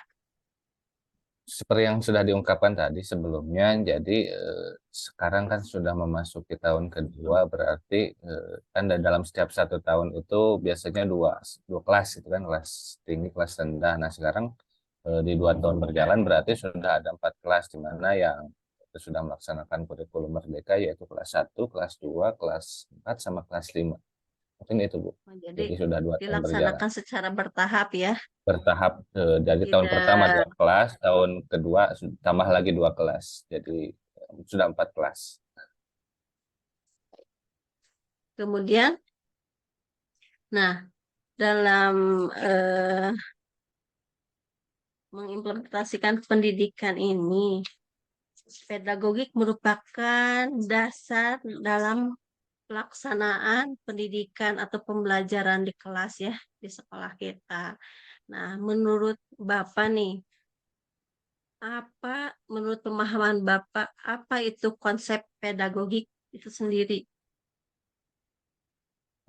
Baik Ibu, dari apa yang saya pahami terkait dengan konsep pedagogik, pedagogik itu merupakan apa namanya, suatu ilmu ya yang mempelajari secara implisit terkait pendidikan, di mana di dalamnya itu mencakup apa namanya, ada teori, prinsip, metode, serta praktek-praktek yang berkaitan dengan proses belajar mengajar.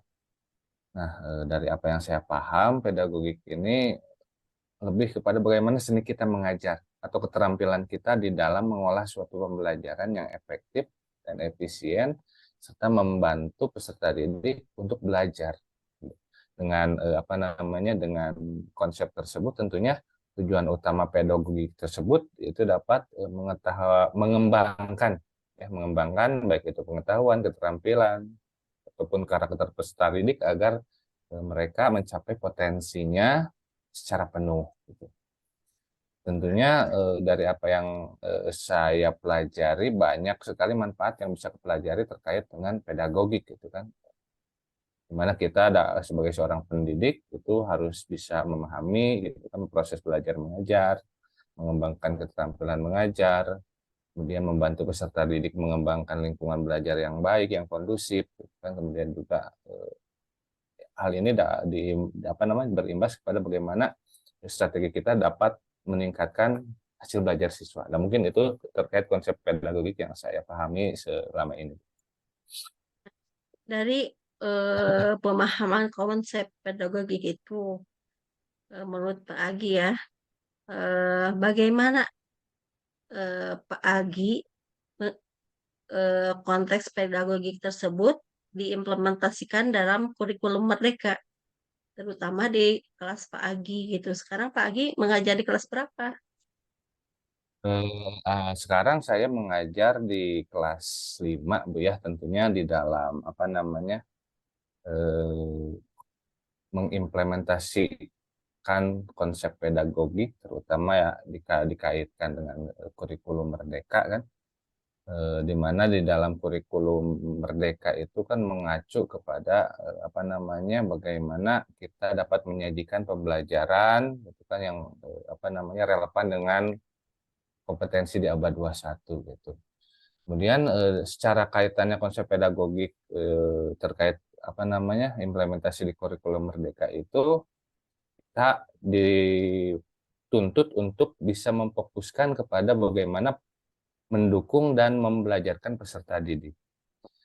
Nah, di mana apa namanya, ada beberapa prinsip yang saya pahami ya terkait dengan konsep pedagogik dan kaitannya dengan kurikulum Merdeka, di mana di dalam kurikulum Merdeka itu kan kita harus bisa apa namanya, menyajikan pembelajaran yang berpusat pada murid seperti itu. Kemudian juga bagaimana kita dapat menyajikan pembelajaran yang bermakna, di mana peserta didik diperkenalkan itu secara konsep, keterampilan yang harus apa namanya, relevan dengan kondisi saat ini.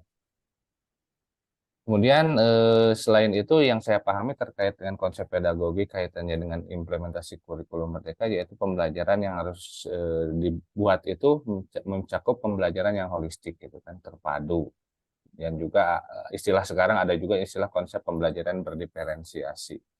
Jadi di dalam kurikulum Merdeka ini banyak istilah-istilah yang kaitannya dengan pedagogik seperti penilaian otentik, diferensiasi, pembelajaran bermakna, pembelajaran berpusat pada murid. Itu merupakan konsep-konsep pedagogik yang memang menjadi prinsip utama dalam implementasi kurikulum Merdeka.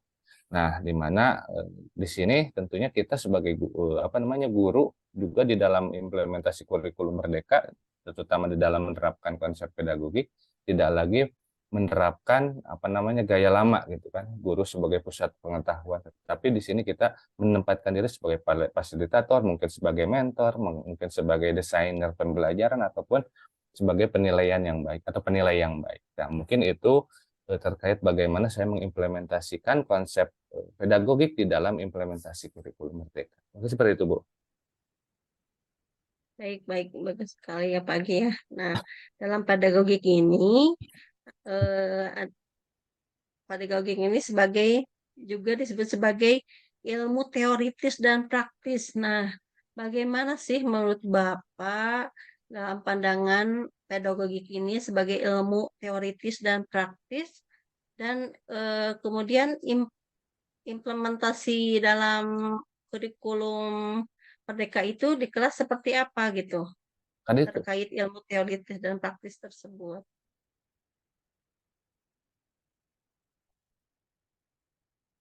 Pak Agi, maaf masih di mute. Oh, baik. Baik, Bu. Terkait dengan pertanyaan Ibu yang bagaimana saya memahami konsep pedagogik sebagai ilmu teoritis dan juga praktis, di mana mungkin saya eh, me, apa namanya mengklasifikasikannya ke dalam beberapa hal, di mana mungkin pedagogik yang saya pahami dalam konsep ilmu teoritis itu lebih kepada bagaimana pedagogik itu mempelajari tentang pendidikan yang sifatnya itu lebih kepada teori, prinsip, ataupun metode-metode, serta bagaimana mengaitkannya dalam proses belajar mengajar. Jadi secara proses belajar itu bagaimana peserta didik belajar kita pelajari ilmunya. Kemudian apa saja faktor yang mempengaruhi pembelajaran. Kemudian secara teori belajar, teori apa saja yang mendasari misalkan pendekatan pedagogik tersebut. Bagaimana perkembangan anak. Kemudian apa saja peran guru di dalam melakukan pembelajaran serta apa saja tujuan pembelajaran. Jadi sifatnya teoritis itu lebih kepada bagaimana kita memahami konsep pendidikan secara teori, di mana teori tersebut nantinya menjadi landasan kita pada saat mempraktekkan atau lebih kepada bagaimana pedagogik secara praktis. Jadi ilmu pedagogik secara teori tersebut menjadi fondasi awal, kemudian kita praktekkan sebagai pedagogik praktis, di mana pedagogik ini tentunya pedagogik praktis ini berusaha untuk menerapkan teori tersebut.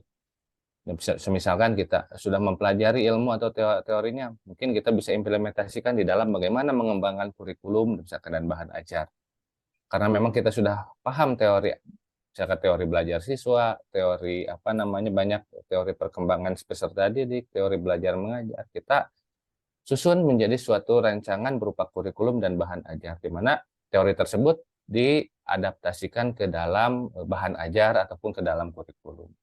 Kemudian juga setelah kita memahami misalkan bagaimana menentukan gaya belajar, minat belajar ataupun konsep kita mempelajari pembelajaran diferensiasi misalnya seperti itu. Nah, kemudian kita pilih, kita terapkan dalam suatu bentuk metode pengajaran itu lebih kepada teori dia implementasikan ke dalam praktik. Kemudian juga bagaimana menyusun misalkan menyusun atau membuat lingkungan belajar dengan teori yang sudah kita pahami. Anak yang misalkan butuh secara auditori, butuh secara visual, butuh secara kinestetik, kita ciptakan lingkungan tersebut. Nah, mungkin itu secara konsep teori dan praktisnya. Nah, dari hal tersebut sangat penting bagi guru yaitu untuk memahami bagaimana suatu konsep pedagogik secara teoritis dan saling melengkapi dengan pedagogik secara praktis. Jadi memahami pedagogik secara teori dan praktis itu dapat membantu kita untuk merencanakan merencanakan pembelajaran yang lebih efektif, kemudian menyesuaikan pembelajaran dengan kebutuhan peserta didik, ataupun juga bagaimana meningkatkan hasil belajar peserta didik dengan memberikan penilaian yang sesuai atau penilaian yang otentik, mungkin seperti itu. Betul sekali ya, Pak Agi. Dari ilmu teoritisnya maupun praktisnya itu tidak bisa dipisahkan ya. Ya, Jadi harus saling saling melengkapi, keterkaitan gitu ya. Yang mana komplement. tadi kata Pak Agi, yang teoritisnya itu merupakan sebuah konsep atau dasar untuk kita mempraktikannya di kelas gitu ya. Jadi apa yang kita pelajari, apa yang kita ketahui tentang teori-teori tersebut, kita aplikasikan, kita implementasikan di kelas bersama anak-anak didik kita. Nah, kemudian dalam pedagogik ini juga terdapat beberapa pendekatan, yaitu ada pendekatan tradisional, kemudian pendekatan kritis, transformatif, multiliterasi, dan futuristik. Nah, dari pemahaman Pak Agi ini, bagaimana pendekatan-pendekatan tersebut? Gitu. Baik, Ibu. Tentunya dari apa yang saya pahami, itu saya mengklasifikasikan pedagogis itu ke dalam dua hal ya, ke dalam dua jenis, yaitu ada pedagogik secara tradisional yang tadi seperti Ibu katakan, ada juga pedagogik yang lebih modern, yang seperti tadi disebutkan ada pedagogik kritis, transformatif, multiliterasi, ataupun futuristik. Nah, yang tradisional itu dari apa yang saya pahami, kalau tidak salah gitu kan, pedagogik itu masih menganut konsep pembelajaran lama, di mana pedagogik tradisional itu lebih kepada memfokuskan guru sebagai sumber atau center belajar, pusat belajar, di mana guru itu masih menjadi salah satunya yang mendominasi dalam pembelajaran. Kemudian juga sering terjadi pengajaran langsung di mana guru secara langsung memberikan pengajaran kepada anak, menjejali anak dengan pengetahuan. Kemudian juga sumber pengetahuan itu terpaku hanya itu saja, sumbernya seperti guru buku, tidak adanya inovasi yang sesuai dengan kebutuhan zaman sekarang. Kemudian secara penilaian pun masih diukur hanya sebatas keterampilan, pengetahuan, dan hal itu diukur hanya dalam bentuk tes akhir saja. Nah, mungkin itu konsep pedagogi tradisional yang saya pahami. Nah, kaitannya dengan pedagogik modern seperti futuristik, pedagogi kritis, ataupun transformatif. Gitu. Nah, pendekatan pedagogik ini lebih kepada pendekatan yang lebih modern dan yang menurut saya sesuai dengan konteks pembelajaran saat ini di abad 21, di mana salah satunya pedagogi kritis ini berfokus kepada bagaimana mengembangkan kemampuan berpikir kritis pada peserta didik, tentunya yaitu untuk bagaimana menganalisis informasi, mengevaluasi, ataupun juga membangun cara pandang atau perspektif mereka sendiri terhadap suatu masalah. Nah, di mana dari pedagogik tersebut kemudian adalah beberapa metode seperti metode diskusi, metode proyek, ataupun juga debat seperti itu di dalam kelas. Ya, tujuannya memang dalam memperdayakan peserta didik menjadi lebih kritis, bisa berkomunikasi dengan sesamanya, tentunya implikasinya adalah dapat berkomunikasi dengan masyarakat ketika dia terjun ke lapangan. Lain halnya mungkin tidak jauh beda gitu kan dengan pedagogi transformatif ya, memang secara umum hampir sama, tapi di sini lebih ditekankan bagaimana membangun kesadarannya. Yang tadi kan pedagogi kritis itu lebih pada bagaimana bersikap kritis, tapi di sini tingkatnya lebih tinggi lagi transformatif ini, mungkin bagaimana membangun kesadaran atau kritis peserta didik terhadap keadaan sosial atau struktur masyarakat ataupun tindakan perubahan-perubahan yang terjadi. Jadi cara metodenya pun tentunya dapat melahirkan metode yang berbeda. Misalkan ada diskusi kritis, analisis terhadap aktivitas, kemudian ada proyek yang berfokus pada suatu tindakan misalkan.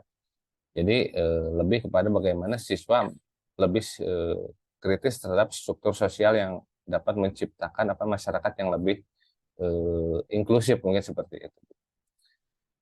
Adapun multiliterasi dan futuristik sebetulnya pendekatan yang tidak jauh berbeda, hanya mungkin istilahnya ini baru gitu kan. Multiliterasi penggagasnya pun itu kalau tidak salah Pak Yunus Abidin, dosen UPI gitu. Dan futuristik itu Pak Dede Yusuf Triharlambang kalau tidak salah. Sebetulnya konsepnya lebih hampir tidak jauh beda, hanya mungkin pedagogi multiliterasi ini lebih kepada bagaimana sikap mengembangkan keterampilan multiliterasi peserta didik untuk memahami ataupun menggunakan berbagai sumber. Jadi tidak hanya berfokus pada sumber belajar, tetapi bagaimana mengembangkan belajar itu berdasarkan beberapa sumber belajar, baik itu misalnya gambar, audio, video, ataupun hal-hal lain. Jadi tidak terfokus pada satu sumber belajar gitu. Jadi metodenya pun beragam dari pedagogik ini, misalkan dengan membaca kritis, menulis desain suatu model, proyek yang berbasis multimedia gitu kan. Jadi tujuannya mempersiapkan anak untuk lebih dapat berkomunikasi dan berpartisipasi secara lebih efektif di masyarakat yang kompleks. Mungkin itu tujuan dari multiliterasi. Sedangkan futuristik ini sebetulnya konsepnya hampir sama dengan multiliterasi, tetapi lebih berpikir terkait dengan bagaimana menyiapkan peserta didik di masa depan. Jadi peserta didik di masa depan itu harus betul-betul disiapkan karena perkembangan zaman ataupun keadaan itu terus berubah. Jadi mungkin pedagogi futuristik ini saat ini mungkin kita sedang berada di usia atau di tahun 2024. Nah, dalam pedagogi futuristik mungkin kita sudah menyiapkan peserta didik untuk tahun 2030, 2040. Nah, mungkin pembelajaran seperti apa yang mungkin akan terjadi pada saat itu. Membuat skenario, membuat simulasi, hal-hal seperti itulah yang bisa dijadikan sebagai bahan untuk metode belajar terkait konsep metode pendidikan, metode pedagogi futuristik. Nah, jadi ada konsep tradisional, ada konsep pedagogi modern. Mungkin saya membaginya dalam dua hal tersebut. Mungkin itu saja, Bu.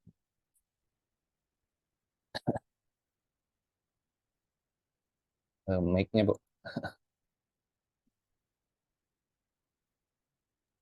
Baik, Pak Agi, terima kasih atas pemaparan mengenai pendekatan pedagogiknya, sangat jelas sekali ya. Kemudian, nah, dari beberapa pendekatan tersebut, mana yang Pak Agi pilih? Pendekatan mana yang Pak Agi pilih dalam mengimplementasikan di kurikulum Merdeka di kelas Pak Agi maupun di sekolah? Tentunya ya dari beberapa pendekatan pedagogik ya yang memang saat ini saya aplikasikan di kelas, itu tentunya saya lebih mengaplikasikan pedagogi yang sifatnya modern. Kadang menggunakan pedagogi kritis, transformatif, ataupun multiliterasi, dan yang mungkin yang terbaru saya pun pernah menggunakan konsep pedagogi futuristik di mana membuat simulasi ataupun skenario atau desain pembelajaran anak di masa depan, terutama mungkin dengan penggunaan teknologi ataupun hal seperti itu. Jadi pada dasarnya tidak ada suatu pendekatan yang memang menjadi pakem gitu kan bagi diri saya dalam pendekatan pedagogi. Yang penting pada saat memberikan pembelajaran kita bisa mengidentifikasi pendekatan mana yang paling cocok dalam pembelajaran pada saat itu. Jadi pada dasarnya konsep pedagogis itu tidak ada yang paling sempurna atau paling baik, tapi bagaimana tepat dan efektif digunakan pada saat pembelajaran. Jadi memang saya berfokus pada pedagogi modern. Walaupun memang gitu kan tidak bisa dipungkiri terkadang pada satu momen tertentu kita guru bisa bisa menerapkan pedagogi tradisional.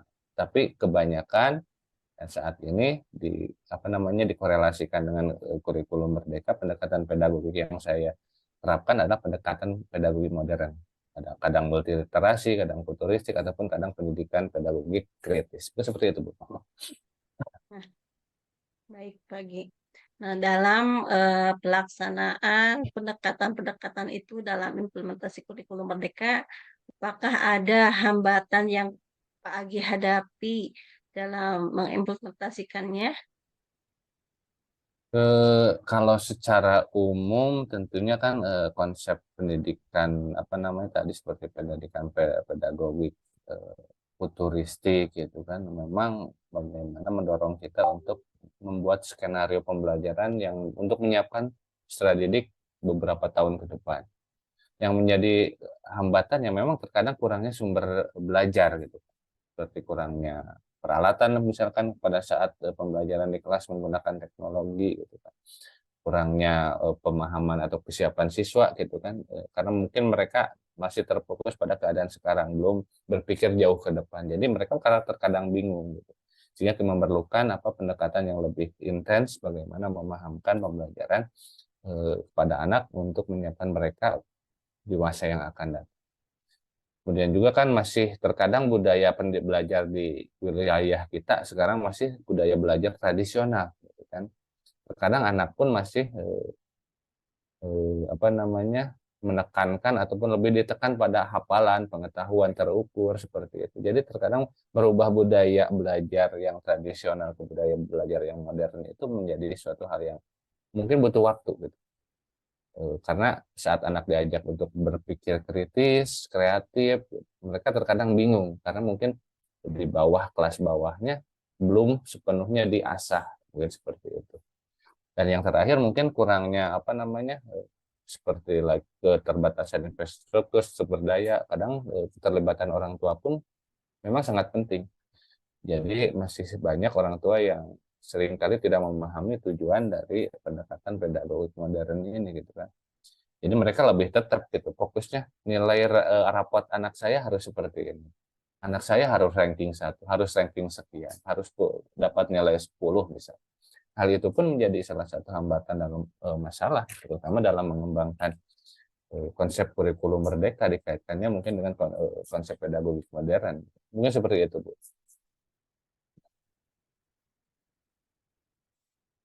Mic-nya, Bu. Nah, dari beberapa hambatan yang Pak Agi temui dalam mengimplementasikan pendekatan-pendekatan tersebut dalam implementasi kurikulum Merdeka ini, nah, bagaimana solusi ya Pak Agi dalam mengatasi hambatan-hambatan tersebut? Eh, Ya memang tidak bisa dipungkiri setiap kita belajar belajarkan atau di dunia pendidikan terkadang sering menghadapi hambatan ya. Yang mungkin menjadi alternatif saya di dalam mengatasi setiap hambatan atau kendala yang ditemui yang mana mungkin jika itu sifatnya ke dalam kompetensi gitu kan misalkan kurang memahami konsep pedagogik maka diperlukan peningkatan melalui pelatihan dan pendampingan. Jadi guru kalau misalkan yang kurang paham gitu kan terutama diri saya gitu kan yang kurang paham terhadap suatu hal saya mengikuti suatu pelatihan ataupun mengembangkan kompetensi dengan lebih memahami konsep dengan mencari sumber-sumber referensi terkait dengan prinsip pedagogik khususnya pedagogik modern. Kemudian juga hal yang paling penting adalah dukungan dan juga kolaborasi dengan pihak sekolah gitu. Jika saya menghadapi tantangan ataupun hambatan, saya tentunya tidak lepas dari kolaborasi dan koordinasi dengan pihak sekolah. Bagaimana mencari sumber dukungan itu terutama dari kepala sekolah dan rekan-rekan guru yang lain, bagaimana mengatasi suatu permasalahan, dibicarakan dengan baik, dan juga sharing terbuka sehingga mungkin muncul ide-ide masukan dan juga gagasan dari guru lain ataupun kepala sekolah yang dapat membantu mengatasi suatu hambatan. Terus yang ketiga seperti tadi dikatakan masalah utamanya yaitu terkadang kurangnya pemahaman orang tua ya memang kita harus menjalin komunikasi dengan orang tua lebih intens lagi.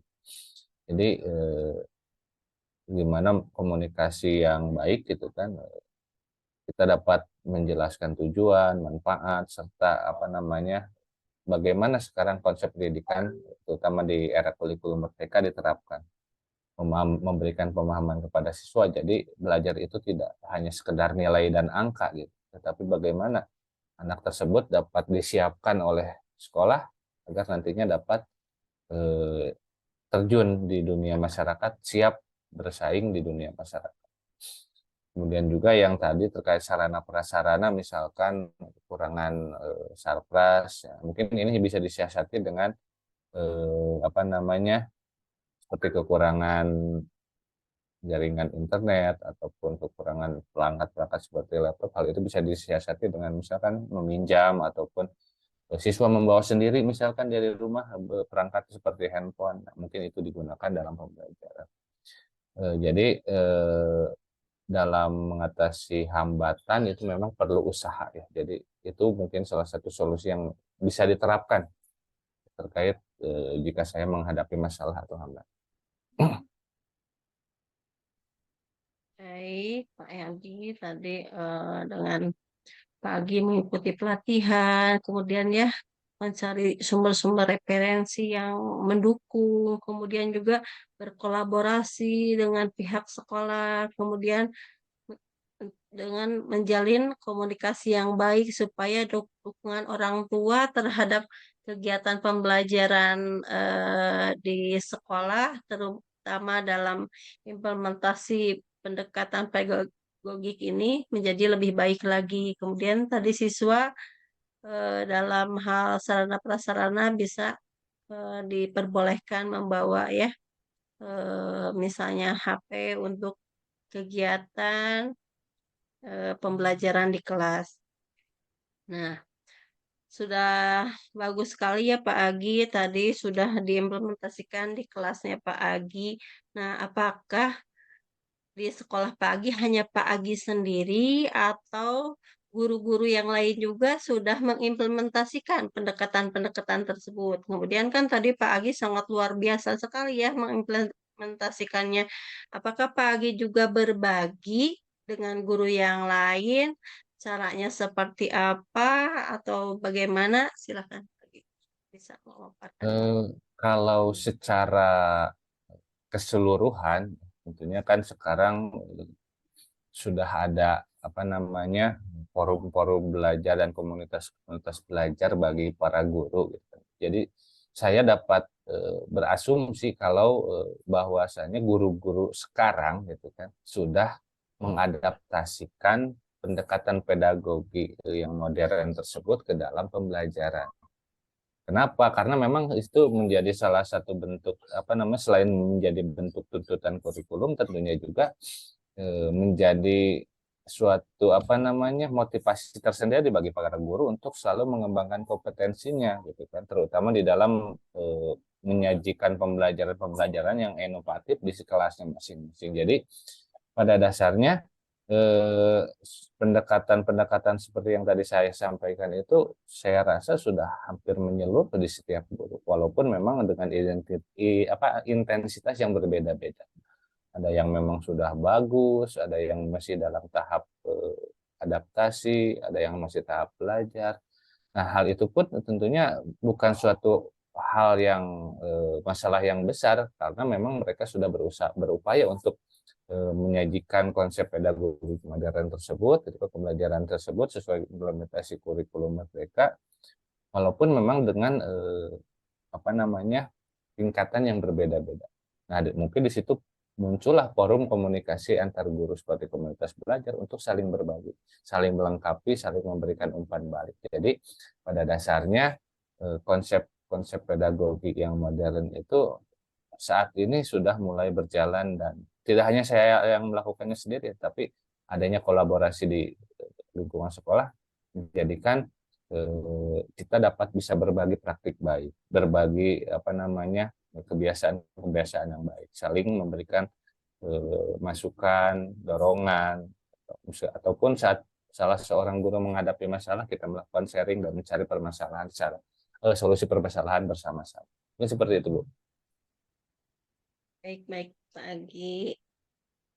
Sangat luar biasa sekali ya Pak Agi, tidak hanya sendiri dalam pelaksanaan pendekatan-pendekatan tersebut di sekolah Pak Agi ternyata sudah berkolaborasi dengan guru-guru yang lain juga untuk supaya pedagogi tradisionalnya terkikis ya, supaya lebih maju lagi, lebih modern lagi sesuai dengan eh, pendidikan kita masa kini yang sudah semakin pesat terutama dalam eh, ilmu pengetahuan dan teknologinya gitu ya. Nah, Pak Agi, hanya itu saja yang ingin saya ketahui dari kegiatan wawancara ini.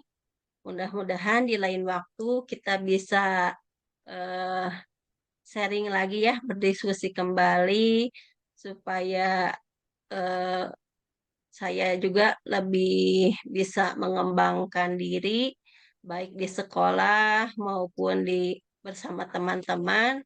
Jadi dengan sharing ini kita wawasan akan semakin luas lagi gitu ya. Saya tunggu nanti sharingnya bagaimana implementasi ke depannya di sekolah Pak Agi, apakah ada perkembangan yang lebih baik lagi atau seperti apa gitu ya. Itu saja Pak Agi.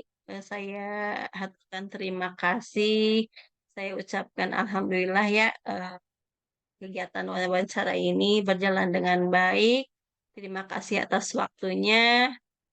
Itu saja. Iya, baik, terima kasih Bu. Mungkin itu saja yang bisa saya sampaikan. Terima kasih juga mungkin Ibu sudah apa namanya membuka kesempatan kita untuk saling berdialog, berbagi pengalaman. Ya, terima kasih ya Pak Agi. Assalamualaikum warahmatullahi wabarakatuh. Waalaikumsalam warahmatullahi.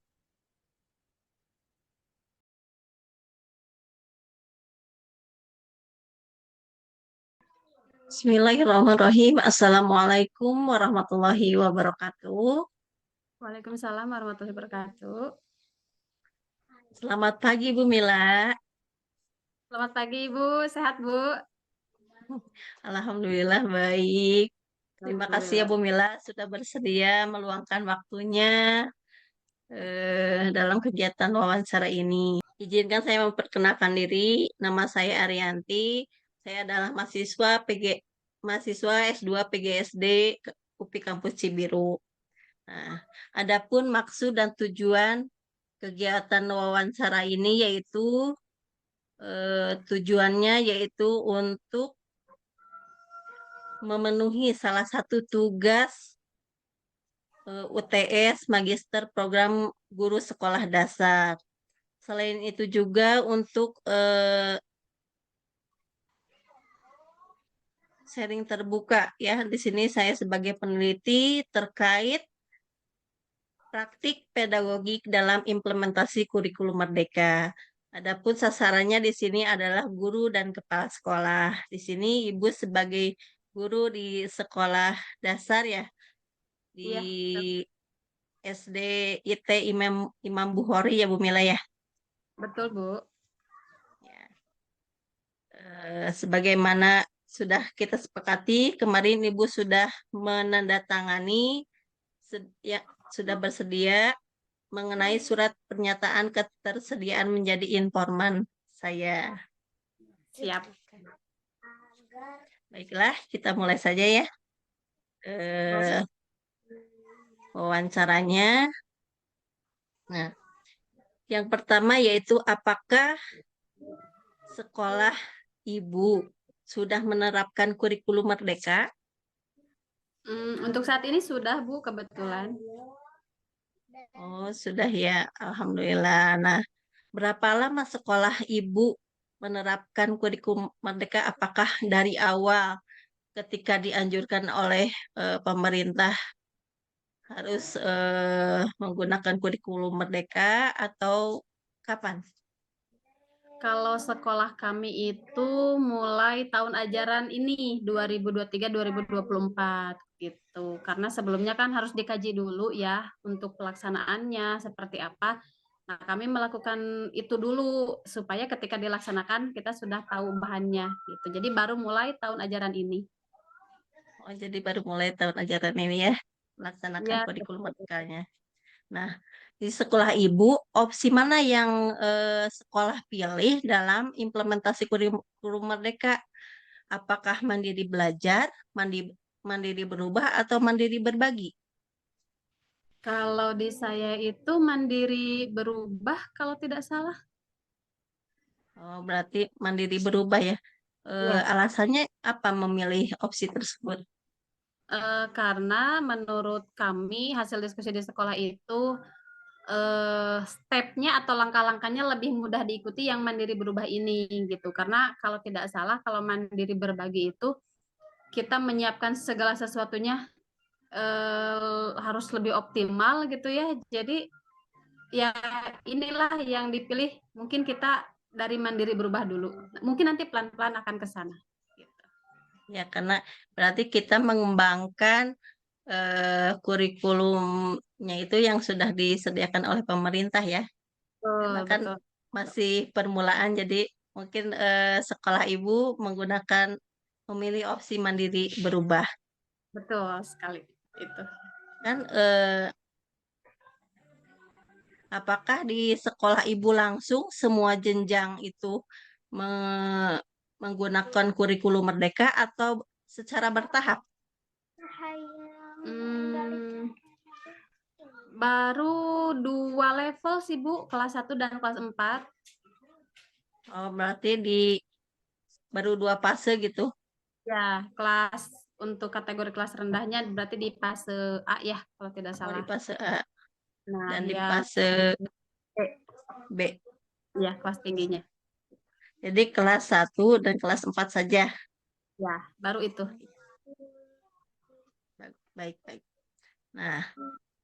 Nah, pada kegiatan pendidikan di sekolah, kan pedagogik itu merupakan dasar ya, dasar dari pendidikan, sebagai dasar dalam melaksanakan pendidikan atau pembelajaran di sekolah. Nah, menurut pemahaman Ibu, apa itu konsep pedagogik? Sepemahaman saya, pedagogik itu adalah ilmu yang mempelajari tentang proses penyelenggaraannya pendidikan, baik itu dalam memahami kemampuan siswa, perencanaan, pelaksanaannya, sampai ke evaluasi. Bahkan kita juga memahami proses perkembangan siswa itu sendiri melalui ilmu pedagogik ini. Kemudian, bagaimana Ibu mendefinisikan konsep pedagogik ini dalam konteks implementasi kurikulum merdeka? Kurikulum merdeka itu kurikulum di Indonesia ini sendiri kan pernah beberapa kali pergantian kurikulum ya Bu ya. Ya. Nah, kurikulum merdeka ini kalau menurut saya yang paling cocok dalam penerapan pedagogik ini gitu, karena di sana kita tidak hanya pendidikan itu berdasarkan kemampuan maksudnya pendidikan itu tidak terselenggara dengan keinginan guru itu sendiri, tapi kan kita harus mempertimbangkan perkembangan dari peserta didik. Nah, kurikulum merdeka ini kan kita mengetahui ya benih-benih kemudian kodrat dari siswa itu sendiri dan kita menyesuaikan dengan itu. Gitu. Baik, baik, bagus sekali ya. Jadi kan sesuai dengan filosofi Ki Hajar Dewantara ya, sangat sesuai sekali. Betul, betul. Sejalan. Nah, Betul, betul. kemudian bagaimana Ibu memahami pedagogi sebagai ilmu teoritis dan praktis? Pedagogik sebagai ilmu teoritis dan praktis. Pedagogik itu kan secara teorinya bisa kita temukan dari berbagai sumber. Itu bisa kita pelajari bagaimana cara pengelolaan kegiatan pembelajaran, pendidikan, dan sebagainya. Nah, untuk praktisnya, hal tersebut kita aplikasikan dalam kegiatan mengajar sehari-hari gitu. Jadi, dengan demikian, proses pembelajaran yang dilakukan di sekolah itu tidak asal-asal, tapi ada perencanaan, ada tujuan yang ingin dicapai, sehingga nanti kita bisa mengevaluasi bagian mana saja yang sudah berhasil dan bagian mana yang perlu ditingkatkan, gitu. Bagus. Jadi dari teoritis itu kemudian dipraktekkan ya. Jadi Betul. teori-teori yang kita ketahui kemudian bisa kita kembangkan dalam kegiatan pembelajaran di kelas ya. Kemudian menurut Ibu, apa perbedaan yang paling mendasar tentang pedagogik sebagai ilmu teoritis dan ilmu praktis dalam mengimplementasikan kurikulum Merdeka?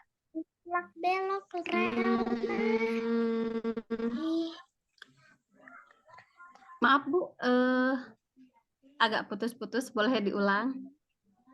Nah, menurut Ibu, apa perbedaan yang paling mendasar tentang pedagogik sebagai ilmu teoritis dan ilmu praktis dalam mengimplementasikan kurikulum Merdeka?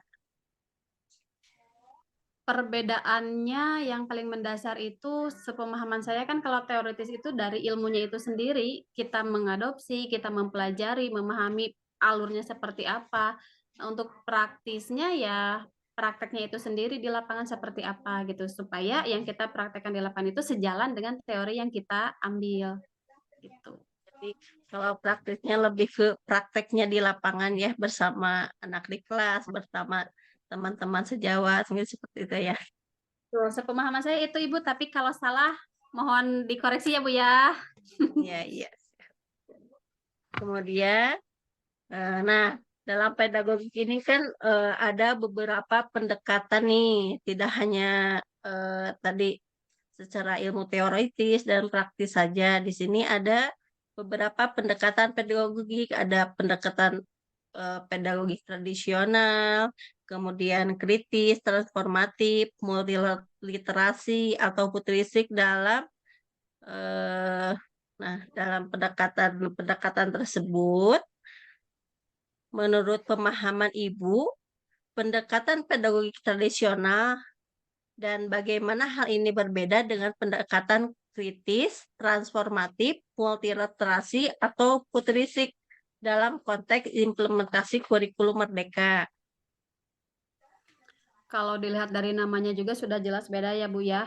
Kalau sepemahaman saya, tradisional itu kan sifat yang turun-temurun, ada sifat yang sudah lama gitu. Jadi hanya menjangkau keilmuan secara umum.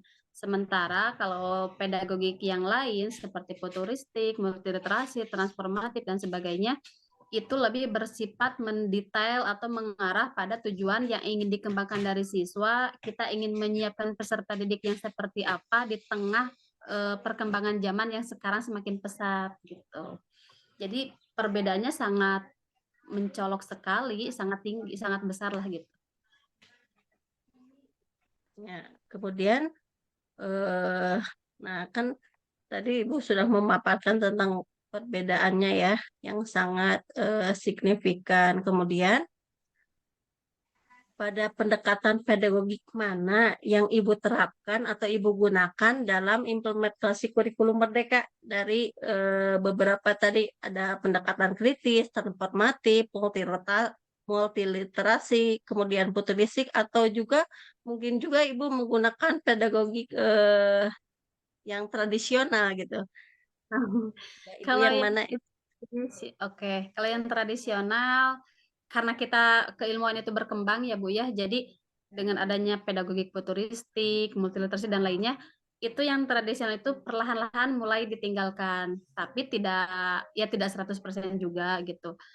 Nah, kalau yang saya terapkan di sekolah, sebetulnya saya coba menerapkan berbagai pendekatan tersebut, hanya untuk saat ini yang dinilai paling cocok itu dan menjadi fokus saya adalah dengan pendekatan multiliterasi. Kenapa saya memilih demikian? Karena sebagaimana kita ketahui, literasi itu kan sekarang sedang berkembang di Indonesia, sedang sesuatu yang jadi viral lah gitu, sesuatu yang sedang diangkat. Nah, saya ingin mengembangkan itu kepada anak-anak didik saya, bahwa dalam pembelajaran itu banyak aspek yang dikembangkan gitu. Literasi itu kan tidak hanya membaca, menulis, berhitung juga, ada seperti literasi digital, literasi finansial, dan sebagainya. Nah, kenapa saya salah satunya berfokus pada literasi ini, yang saya angkat yaitu literasi digital, di mana kemajuan, zaman yang pesat ini, anak bisa mampu mengikutinya dengan bijak, begitu. Nah, dalam penggunaan pendekatan pedagogik multiliterasi ini, Man, pastilah Ibu, apakah Ibu mengalami hambatan-hambatan gitu ya dalam pelaksanaannya? Apakah Ibu eh, hambatan apa sih yang paling krusial gitu, yang paling membuat Ibu dalam pelaksanaan pendekatan pedagogik multiliterasi ini dalam implementasi kurikulum Merdeka? Hambatannya itu seperti apa? Hambatannya lumayan ya Bu ternyata gitu, karena kita kan berdampingan tidak hanya dengan 2-3 orang, tapi kebetulan di saya itu sekolah satu unit itu hampir 50 orang gitu. Sementara orang yang menggali tentang perkembangan pedagogik ini ya hanya beberapa orang gitu. Salah satu hambatan yang saya rasakan dengan lingkungan seperti itu adalah ketika saya membutuhkan teman untuk sharing agak kesulitan gitu. Nah, tapi kalau yang paling krusial yaitu gimana pendekatan tersebut berdampak kepada siswa dalam hal penerapan literasi digital. Jadi di sekolah saya itu, walaupun sekarang teknologi sedang berkembang, kita bisa menjadikan teknologi sebagai media pembelajaran. Nah, ada aturan yang memang siswa itu belum boleh membawa alat komunikasi ke sekolah gitu. Mungkin dengan pertimbangan banyak hal gitu ya, anak bisa mengakses apapun. Ya walaupun dalam pandangan kita hal tersebut kan bisa membantu dalam kegiatan pembelajaran gitu. Namun kan di sini yang berwenang itu kan tidak hanya dari kita gitu. Kita harus bisa mempertimbangkan bagaimana pandangan dari lingkungan yang lainnya. Nah, kenapa menurut saya itu yang paling krusial? Karena kalau kita mengandalkan hanya lab komputer itu kan sifatnya terbatas gitu. Sementara kalau kita siswa misalnya punya akses alat komunikasi dibawa ke sekolah dipakai kegiatan pembelajaran, rasanya itu akan lebih optimal gitu. Itu akan lebih lebih mudah mencapai tujuan yang ingin dicampaikan gitu. Itu sih yang paling ini. Nah, tadi kan Ibu mengatakan bahwa hambatan yang Ibu hadapi yaitu tentang penerapan di literasi digital. Nah, bagaimana strategi Ibu atau cara untuk mengatasi hambatan tersebut supaya yang tadi krusial itu dapat teratasi dengan baik gitu? Apakah Ibu ya apa bisa disampaikan solusinya Uh, seperti apa? Yang pertama tentu karena saya ingin anak-anak saya khususnya gitu ya melek teknologi, sayanya pun harus melek teknologi, mau tidak mau saya harus belajar. Nah, kemudian perlahan-lahan saya coba menerapkan di kelas pembelajaran interaktif melalui media dalam bentuk digital. Nah, kalau saya memang inginnya gitu suatu waktu anak-anak bawa alat komunikasi ke sekolah kita belajar bersama di situ, namun itu belum bisa, maka siasatinya saya dengan cara membuat seperti permainan atau game dalam bentuk digital, kemudian ditampilkan di layar infocus. Memang itu juga sebetulnya bukan sebuah keterbaruan ya, tapi kita bisa kontennya kita mengubah dengan aplikasi-aplikasi pembelajaran yang banyak berkembang saat ini gitu. Sehingga ya itu tujuan saya ingin mengembangkan literasi digital pendekatan pedagogik ini jalan, ya saya juga harus melakukan usaha yang mengarah ke situ. Nah, selain hambatan tadi mengenai literasi digital, apakah ada hambatan lain yang mempengaruhi terhambatnya pelaksanaan pendekatan multiliterasi dalam implementasi kurikulum Merdeka?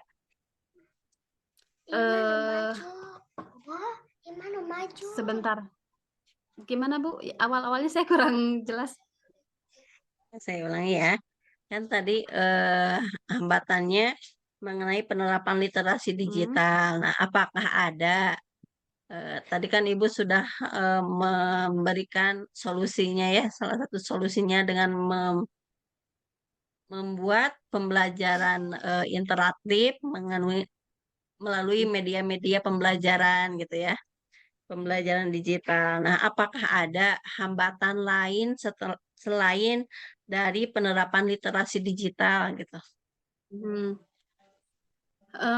Paling itu sih dari rekan kerja yang harus banyak kita push gitu untuk berkembang bersama gitu, sehingga pemahaman ini tidak hanya saya dan beberapa orang saja yang paham. Enaknya kalau semuanya paham, mungkin kita dalam menerapkannya juga lebih mudah. Tapi insya Allah sih itu nanti menjadi bekal diskusi saya dengan kepala sekolah untuk bisa menerapkan hal tersebut. Gitu. Yang tadi kan kata Ibu dengan rekan sejawat. Nah, kemudian ada diskusi juga.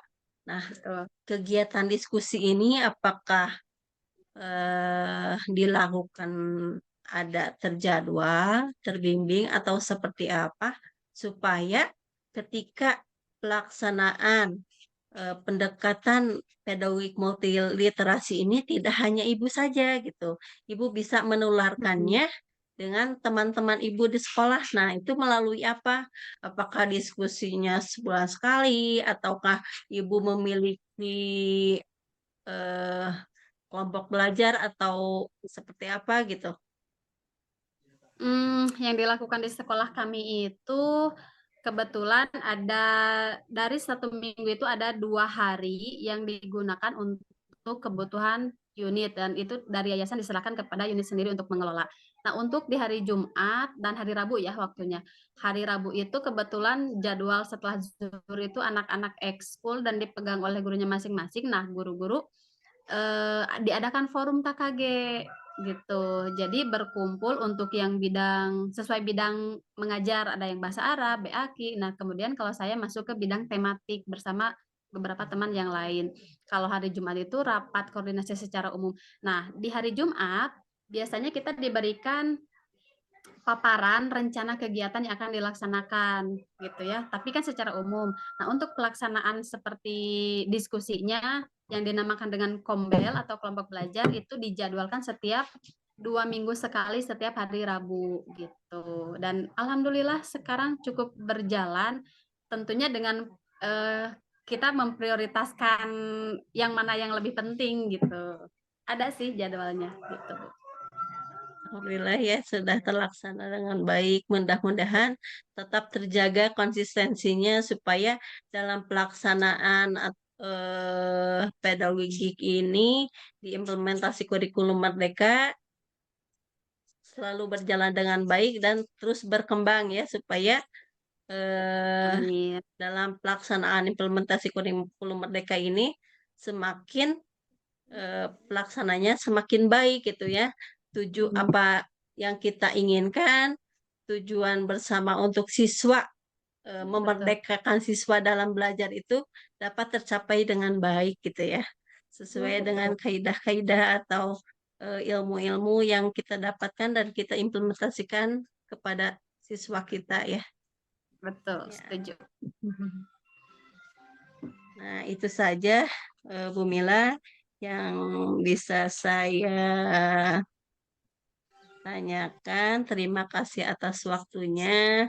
Mudah-mudahan dengan kegiatan wawancara ini mendapatkan manfaat yang lebih baik, baik buat Bu Mila maupun terutama buat saya ya sebagai peneliti sekarang sebagai mahasiswa mudah-mudahan bisa lancar semuanya gitu ya. Dan kita sebagai guru bisa mengembangkan pendidikan di Indonesia ini semakin lebih baik lagi dengan kurikulum Merdeka ini. Yang Amin. sekarang kan sedang dirintis menjadi kurikulum nasional. Namun tetap saja ini merupakan kurikulum Merdeka gitu, hanya di namanya saja di itu kan. Dan ada perubahan-perubahan sedikit tapi tetap yang diimplementasikannya kurikulum Merdeka. Terima kasih Siap. atas waktunya Bu Mila. Ya, Ya. nanti saya kedepannya ingin sharing lagi ya bersama Ibu bagaimana perkembangan pendekatan pedagogik multiliterasinya ini di apakah berjalan dengan baik, kemudian perkembangannya lebih baik lagi atau bahkan mungkin berhenti gitu ya. Sampai. Saya tunggu eh, kita diskusi sharing lagi ya. Terima Siap, kasih ya siap. Bu Mila. Mangga, sama-sama Ibu. Ya, terima kasih. Assalamualaikum warahmatullahi wabarakatuh. Waalaikumsalam warahmatullahi wabarakatuh.